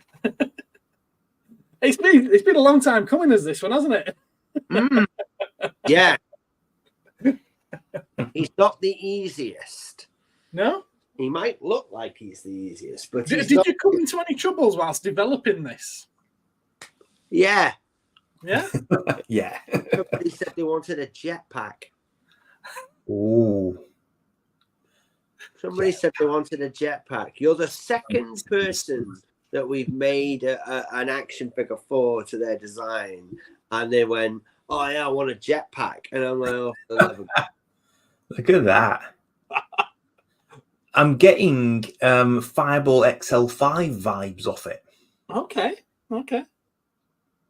It's completely Gareth's concept, obviously. And we do have a back of the card as well. Yes, we do. I invited him to stick Cosmic Toy Man amongst the Cosmic Cowboys. And I think it works quite well. That has actually grown slightly though now. Because I kind of spoke to you about this, didn't I? And I said that it would be, I think we were joking, and I basically said it would be funky if kind of like you have other comic book characters, they make their debut in one book and then they kind of go on to do their own thing. I said, wouldn't it be awesome, seeing as we've got a Cosmic Cowboys comic, if like Cosmic Toy Man kind of appeared in the Cosmic Cowboys universe as debut, and then off he went and did his own thing. And Gareth said, yeah, that'd be kind of funky, wouldn't it? It'd be cool. Well, that's the wrong thing to say to me, because I'll go, all right, then let's kind of come up with something and whatever. And we've come up with an idea, because there's a set of short stories that are coming out later this year. And there's like a prologue. Not a prologue. Which one's the one at the start? Is it epilogue or prologue? Prologue. Prologue. Yes. I was right the first time. It's late. So there's a prologue in this short story to the first Cosmic Cowboys new story comic book, which now features this guy. And it's literally in a conversation with one of our heroes. But they know each other. And I'm not going to tell you from where or anything like that, because that'll spoil it. But he does make his debut appearance in a comic book universe in the Cosmic Cowboys universe, which I think is kind of funky, because he then goes off and does his own thing and what have you. So, you know, it's kind of cool. And what's interesting is that Gareth keeps turning around to me and saying, but you realize that I own him, right? I'm like, yes.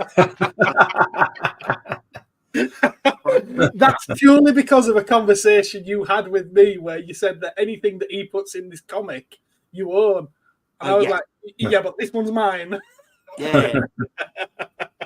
That's me putting him in that. Okay. But yeah, this.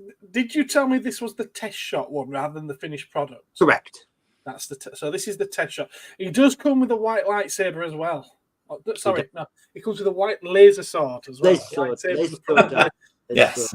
For reasons of not infringing trademark, he comes with a laser sword. I don't know if he actually gave me him with a white laser sword, but for whatever reason, he doesn't have one now. Well, yeah, I think I would have done. And I did the blanks. I have some blanks, don't I? And laser swords. Two of them don't have laser swords. Don't they? No. Oh, well, they will do then. So that's him from the front, from a bit of the side. Took these shots this morning. Right. Or yesterday, maybe. And yeah, with the all-important jetpack, which had to look something like the Rocketeers. And you didn't do a bad job at all designing this. Thank you. But there was one other that he gave to me, which I wasn't expecting this at all, and it's actually my favourite. That's his prototype. If I can get it on screen, it's not letting me show it. Stop that. Stop that. It's silly. Right. Night. Good night. Love you too. See you in the morning. Right, yeah, we've got it. It's here. If it'll. Yeah. Shit, there we go. I love this. Yeah. I'm absolutely in love with this one. Unpainted prototype. There you go, Nix. I've got the prototype. Normally, in all honesty, as I've said before, I don't normally let them go. Occasionally, I'll let them go, but not very often. I absolutely love this. I do. And I appreciate the fact that you gave me it as well. It's a great head sculpt. It is. Do you not think that... Do you remember the Matchbox Thunderbirds figures? I do. Do you not think that fits right at home with them? Yeah. Yeah, I was thinking that the gun was reminding me of something. I think that's probably what the gun reminds me of. Well... but it's definitely that sort of late, 50s, 60s era kind of ray gun, isn't it? Yeah. That's what we're going for. Definitely what we're going for. That ray gun style. Yeah. Did you already have that, or was that molded for this? No, it's molded for this. Right, because obviously the lightsaber is recycled. The laser sword is recycled. Because I genuinely did not see the point in making no point. And making a new one. Well, I didn't know if you'd already have that kind of pistol as well, because it's no, there's no reason. It's generic, isn't it? It's got a generic kind of feel to a lot of other guns of its kind. It reminds me of those ones you used to be able to get that sort of sparked in the middle. Yeah, it's like it's kind of your classic like 1950s style ray gun. Yeah, I think Killer Clowns from Outer Space also have one like this, don't they? Don't know. Don't own it. Any. Yeah, fair enough. I think the Fallout series. I'm in love with it. I think the Fallout series has a gun like that in it actually as well. Mm. But yeah, we just kind of like you said that you wanted it. You gave us the images. We took a look at it. I thought it was something that we could do. There he is. We have it in hand as well. Like I said, I took those photos in a rush, which is why they're not the best quality photos, but we do have it in hand as well. I have a few in hand, and I'm getting the rest of the stock in a few weeks. So this is, you know what? I'm going to do another screen share because I want to show everyone that this is actually already.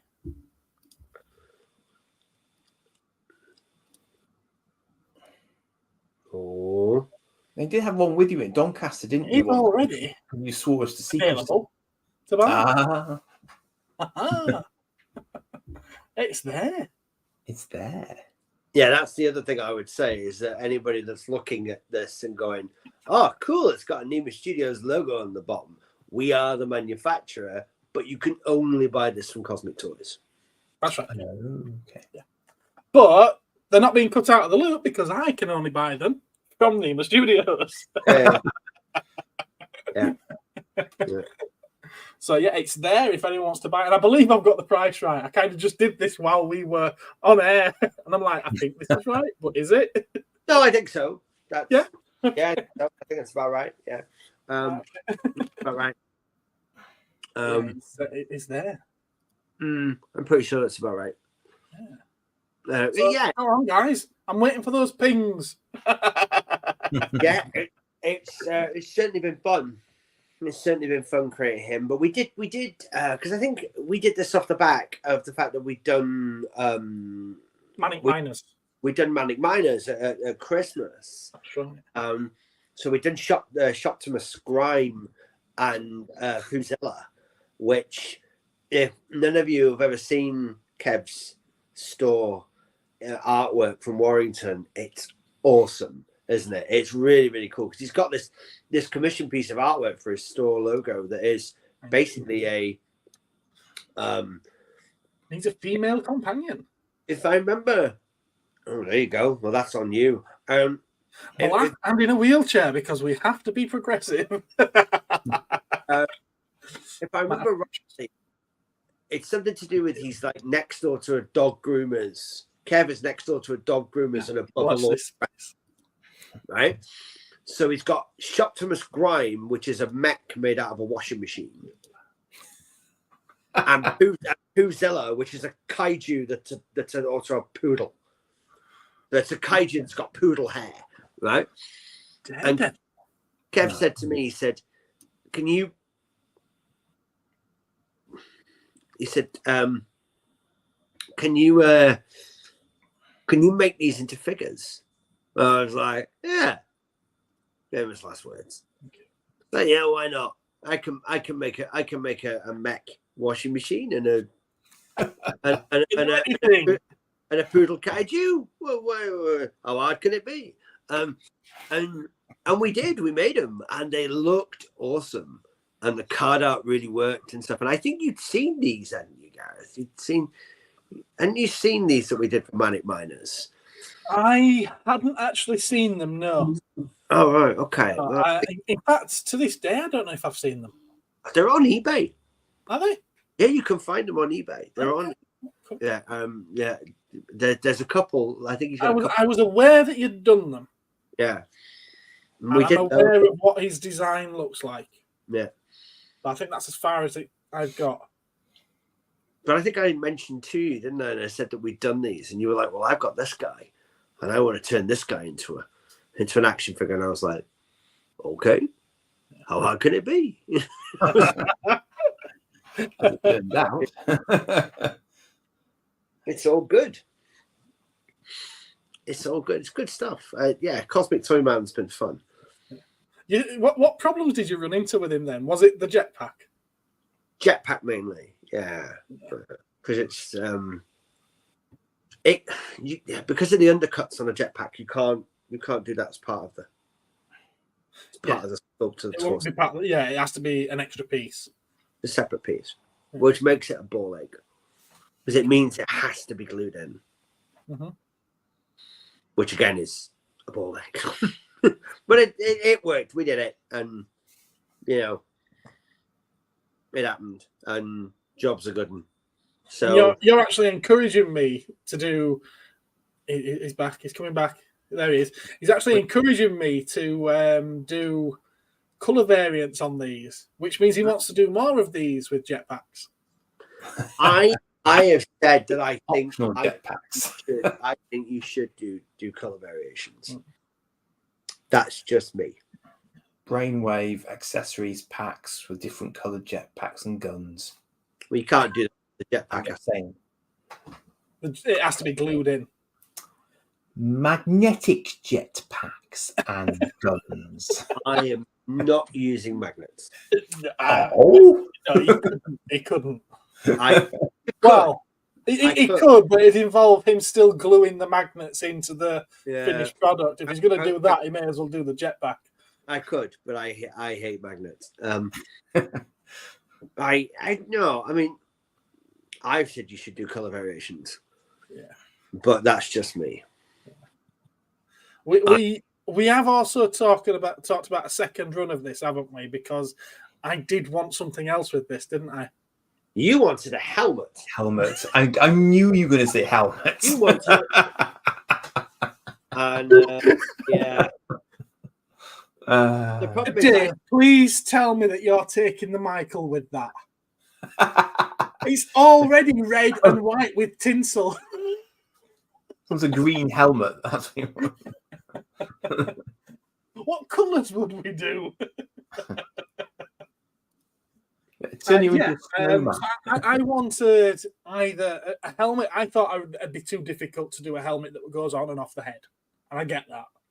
So I wanted interchangeable heads, so you could have him with an unhelmeted head or a helmeted head. Much does he? God. But apparently that's too difficult as well. Demanding kind much. Yeah. So there's going to be, providing this one does okay, there may well be a helmeted one in the future. Although we don't actually have an image of a helmeted Cosmic Toyman like this, as you can see. We only have an unhelmeted one. So there's what about the avatar that's normally bottom right on the There's YouTube? the avatar one. Yeah, that's a different version of Cosmic Toyman, is that? Complete and utter disclosure, all my images of Cosmic Toyman are through AI. I won't claim anything, it's not art, it is what it is. And they're what they gave back to me. And this one I like. And the other one, which would make, I hate Funko, but would make a fantastic Funko Pop. Just because of its proportions. Yeah. I'm going to say it'd make a fantastic Hot Toys Cos Baby. We'll come up with something. When you're ready to do something, we'll come up with something. Yeah, I think that one, I don't know if you could do it in the same way, but I don't think it'd have the finish that I'd want. No. You know which one I mean, because I've sent you the images of it. Yeah, I'm sure we could translate some of that, though, into what you've got already and possibly try and make it work. But whichever way that works, it's doable. Oh, look at this. It needs a spaceship. No, a space scooter. Yeah. Space scooter. Think speeder bike. It's going to be something Dan Dairy. Exactly. Dan Dare. The inspiration for this was Dan Dare, Adam Strange, and who's the other one? Flash Gordon. Yeah. The thing I is, think you can see that. I've said this before, though, that we've made smaller we made smaller like runs of vehicles and stuff, because we did a little hot rod racer for the Fiendish Feet and stuff like that. Cool. So that kind of like vehicle for him is not beyond the realms of possibility if you're paying for it. Yeah, this is it, isn't it? This is that's Kickstarter, folks. Kickstarter. That's the thing. It's gotta be worth you doing it. Yeah. So that you can pay us to make it. Could you do a helmet like the Centurions did helmets? Because they were quite soft helmets, so they could just go. You could just put them straight over the figure's head. Yeah, it's possible. A lot of things are possible. It's just whether or not it's feasible. It's doable, but yeah, something to look at. It's I'm popping back up. But at the time I was making it, it was kind of like I think it was a case of, well, there's going to be 2 accessories and there's going to be a jetpack and a helmet. It would have been like, oh, mother of God, you would have been adding quite a lot onto the price there. Yeah. Because you got to remember as well, the run number on this is small. Yeah. So. But let's face it, at the moment, it's a limited edition of, is it 20? 25, I believe it is. 25. Limited edition of 25. Yeah. Yeah. Of which I think I've made 5 currently available on the website. Right. So I've got 7, and 2 people have told me they want to buy them, so they get the first 2. There you got him. Fair enough. So there's. Sorry, I was cutting across to you. Oh, go on then. I was going to say, I'm just thinking about the Centurions and how their accessories fit on them. They're just pegs, effectively. I don't know if that's doable at all. The problem with Centurions, and I'll be genuinely honest with Centurions, I never look at Centurions ever because I think they're an awful toy line. Yeah, they are. Just aesthetically. They're very breaky as well. Yeah. Apparently so. I mean, I was always very careful with my toys, so that never cropped up for me. To me, I only had one. I only actually had one because I think that what impressed me most about them was simply the size. When you were used to Star Wars figures, this thing was fucking huge. And modular as well, so that was just cool. Yeah, I mean, aesthetic-wise, I find them to be awful to look at. Yeah, they're not nice. They're not a nice thing to look at on the side. I look at them and go, I wouldn't want that in my collection. No, just like Power Extreme, No, just no. They can't even lift their arms up like that for starters. And I know, and without breaking them.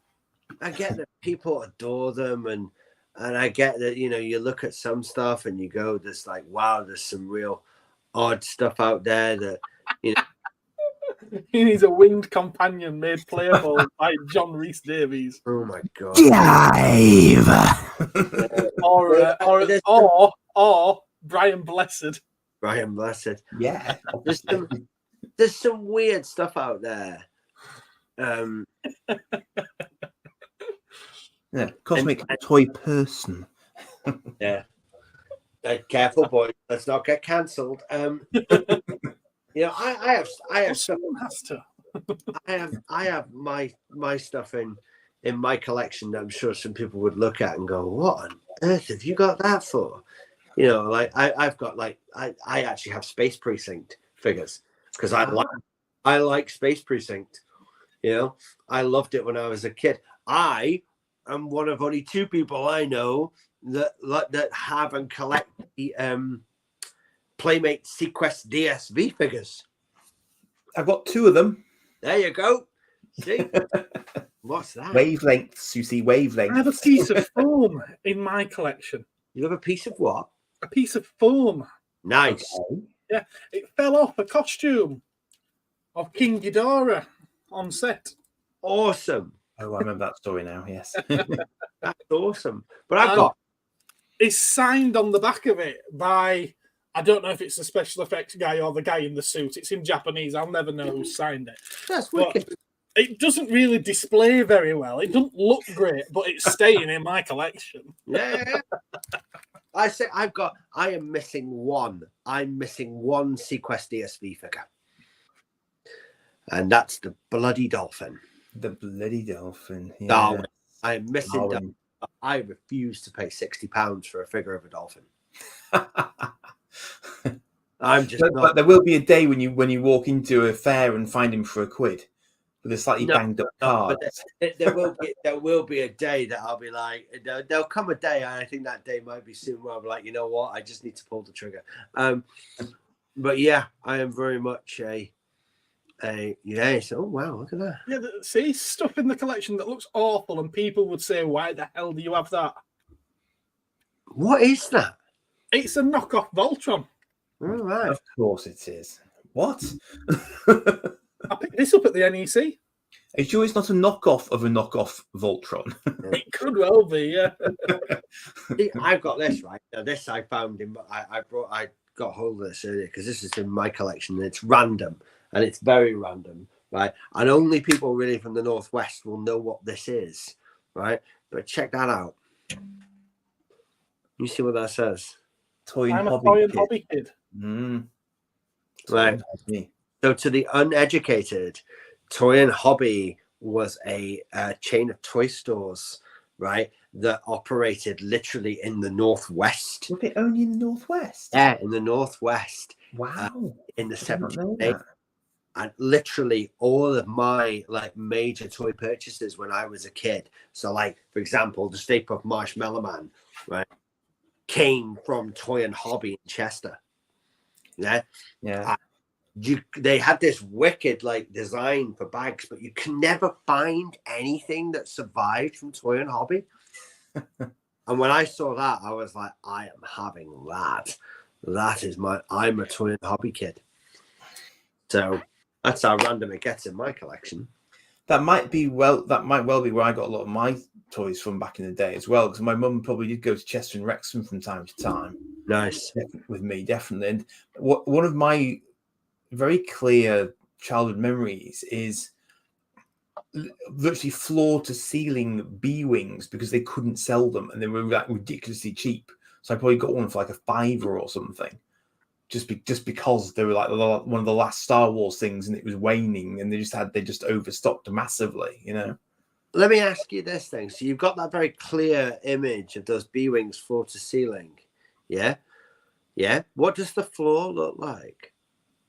What color is the floor?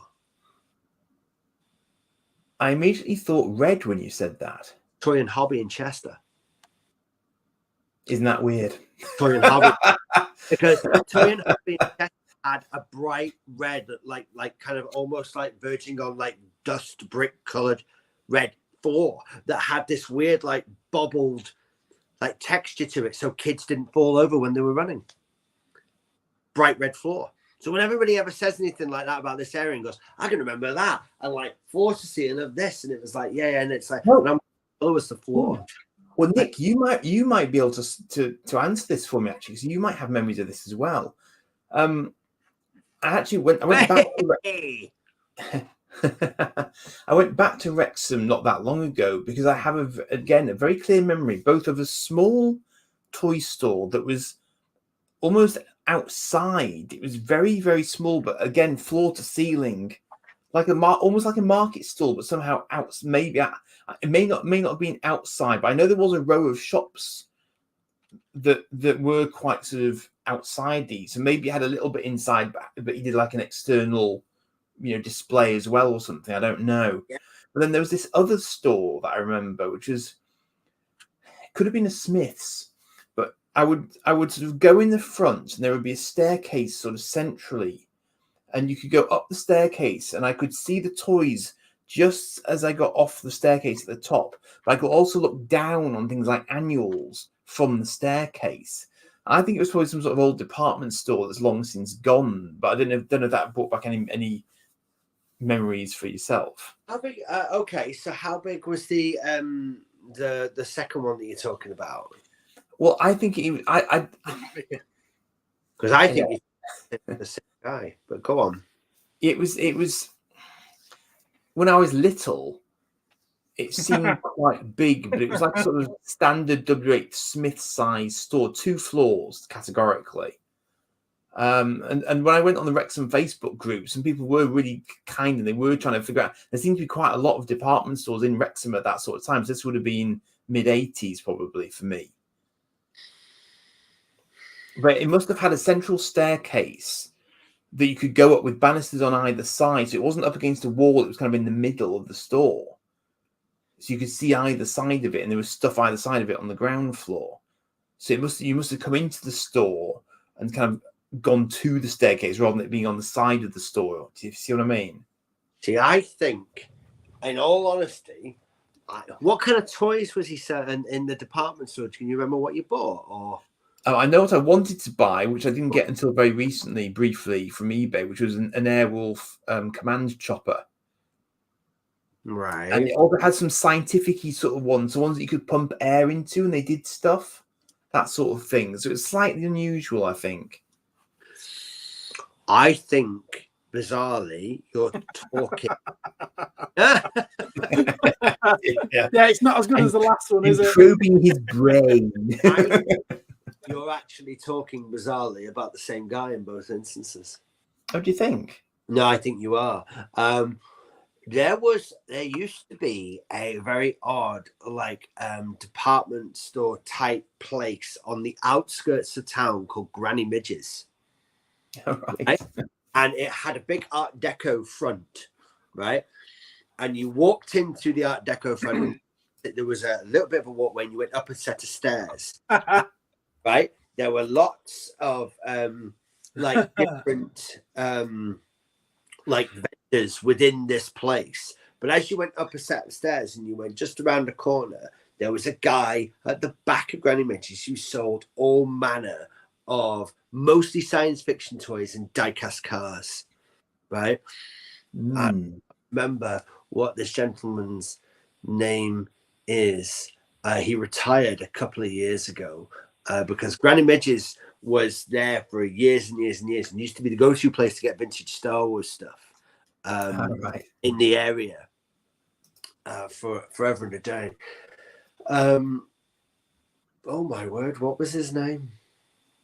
And then there was this whole thing of Granny Midge's got knocked down to create a block of flats. And this guy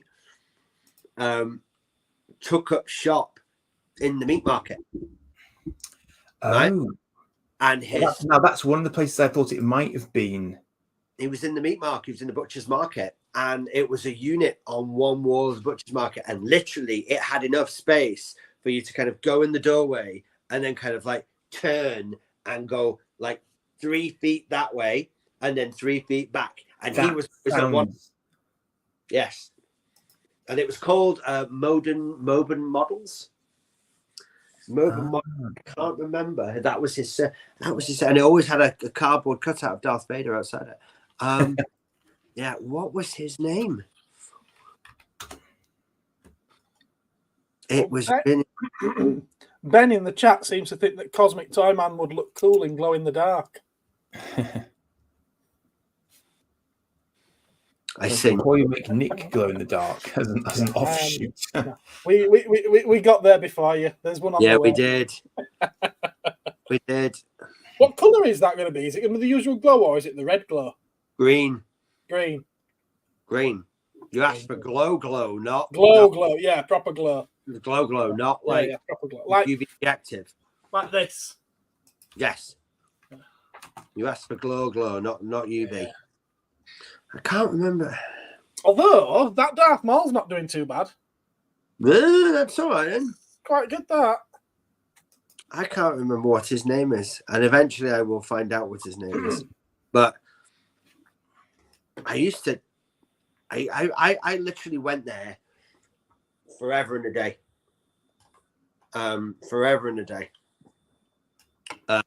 just couldn't, used to get loads of Star Wars stuff and everything like that from him. But it was quite iconic for a while to get stuff, because he was like 30 odd years he'd been going, nearly 40 in fact. I just realised, Dave Lewis. there is one thing that we haven't mentioned. Go on. Well, I got some blanks off you, didn't I? And I never mentioned that. Okay. Because the intention is, and this is no slight on Nick and Emma's painting whatsoever at all. It's more of a bit of a gimmick thing. But I do have some blank Cosmic Toymans. With the idea that there can be some people, if they're willing to pay a premium, or I might give one away as a prize, that they can have a Cosmic Toyman figure painted by the Cosmic Toyman himself. Ooh. Or could they not just get a naked Cosmic Toyman? I think, yeah, if they really want a blank Cosmic Toyman, I can do them a blank Cosmic Toyman. I don't know why they'd want a blank Cosmic Toyman. They might want to do it themselves. Well, yeah, I suppose so. Or they could have a very limited edition white. There's the clam.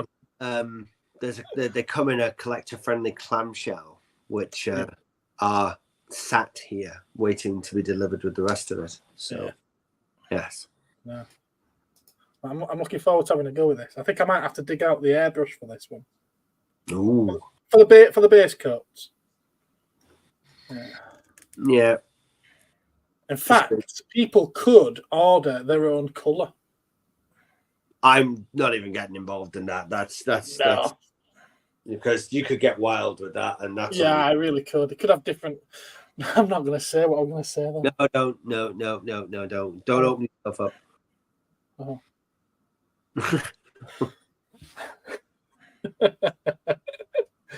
I was going to say it could have different coloured arms and legs, but that goes into the prototype. But no, there is only one prototype. Yeah, and in all honesty, like when we do those, plastic. Yeah. Otherwise, it looks awful. Yeah, it's got to be. You try and paint it, it doesn't work. It was one of those silly phrases that I shouldn't have said. Yeah. I shouldn't have said that. Oh, there you go. Nick's volunteering to paint one. Told you. It could be a Cosmic Crusader, Cosmic Toyman Soldier. Stick some googly eyes on it. Do they do them that small? Well, you can buy one and do whatever you like with it. Yeah, I was going to say. That's the line now, isn't it? It's kind of like, you can buy one, you can order the white one. So apparently Granny Midge was an antique dealer's. Yes. I found a picture of the flats that replaced it. Yeah. Granny Midge's was like an antique dealer's, but there was multiple vendors inside it. Oh, one of those. Yeah. It wasn't like just one guy. It was like multiple different vendors. Got you. Yeah. Which makes me think it might be what maybe not what I was thinking of then. It might be. It might have been though. Sounds too big. Sounds too big to be what I was thinking of, I think. I think mine was just a shop. So I don't know what that would be then. The thing is, it might even be Chester rather than Wrexham. I don't know. I mean, kids' memory is just one of those things that I remember, but I don't remember the other surroundings to it as, somewhat hopeless. But, but I think the other one could have been the market for the chat. Can anyone there who may have been to this shop in Wrexham or Chester, can they corroborate either side of this story? Really tried Facebook. That was probably my best bet, but they were very helpful, bless them. Yeah. Well, the other thing I'd say as well, if anybody randomly has a picture of the outside of Toy and Hobby from the 1980s, I would greatly appreciate it, because there isn't one. As far as I found Chester Facebook groups, Google, I can find a picture of the outside of Toy and Hobby from the mid-1980s. From Chester? From Chester. There isn't one. That might bring something back for me as well. I don't know. I would just love to have that photograph, because I'm like, wow, you know what I mean? Yeah. But I can't find it. You want to go to a local library, because libraries often have stock images like that in an archive somewhere.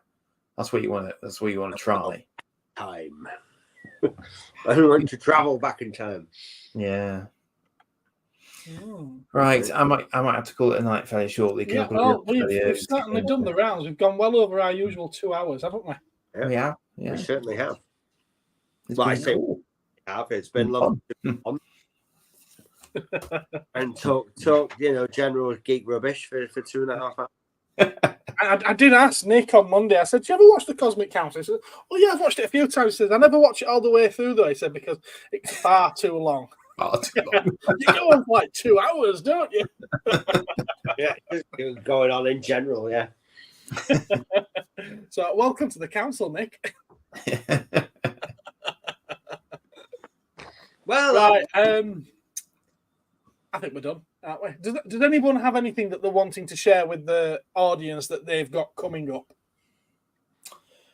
I have a Terrorhawks related video coming up tomorrow night, filmed in glorious inadvertent 4K, which nearly killed my phone. Thanks, Nick. Nice. Okay, and when's that? Is that tomorrow night? That's tomorrow night, yeah. Tomorrow night. Okay. One of my usual Thursday slot. Have you got anything, Nick? No, I'll see everybody at Bolton. Bolton Toy Fair, that's the next then one. At the NEC at the end of September. Yeah. Okay. Bolton I think I've got Sunday the 22nd. Yes.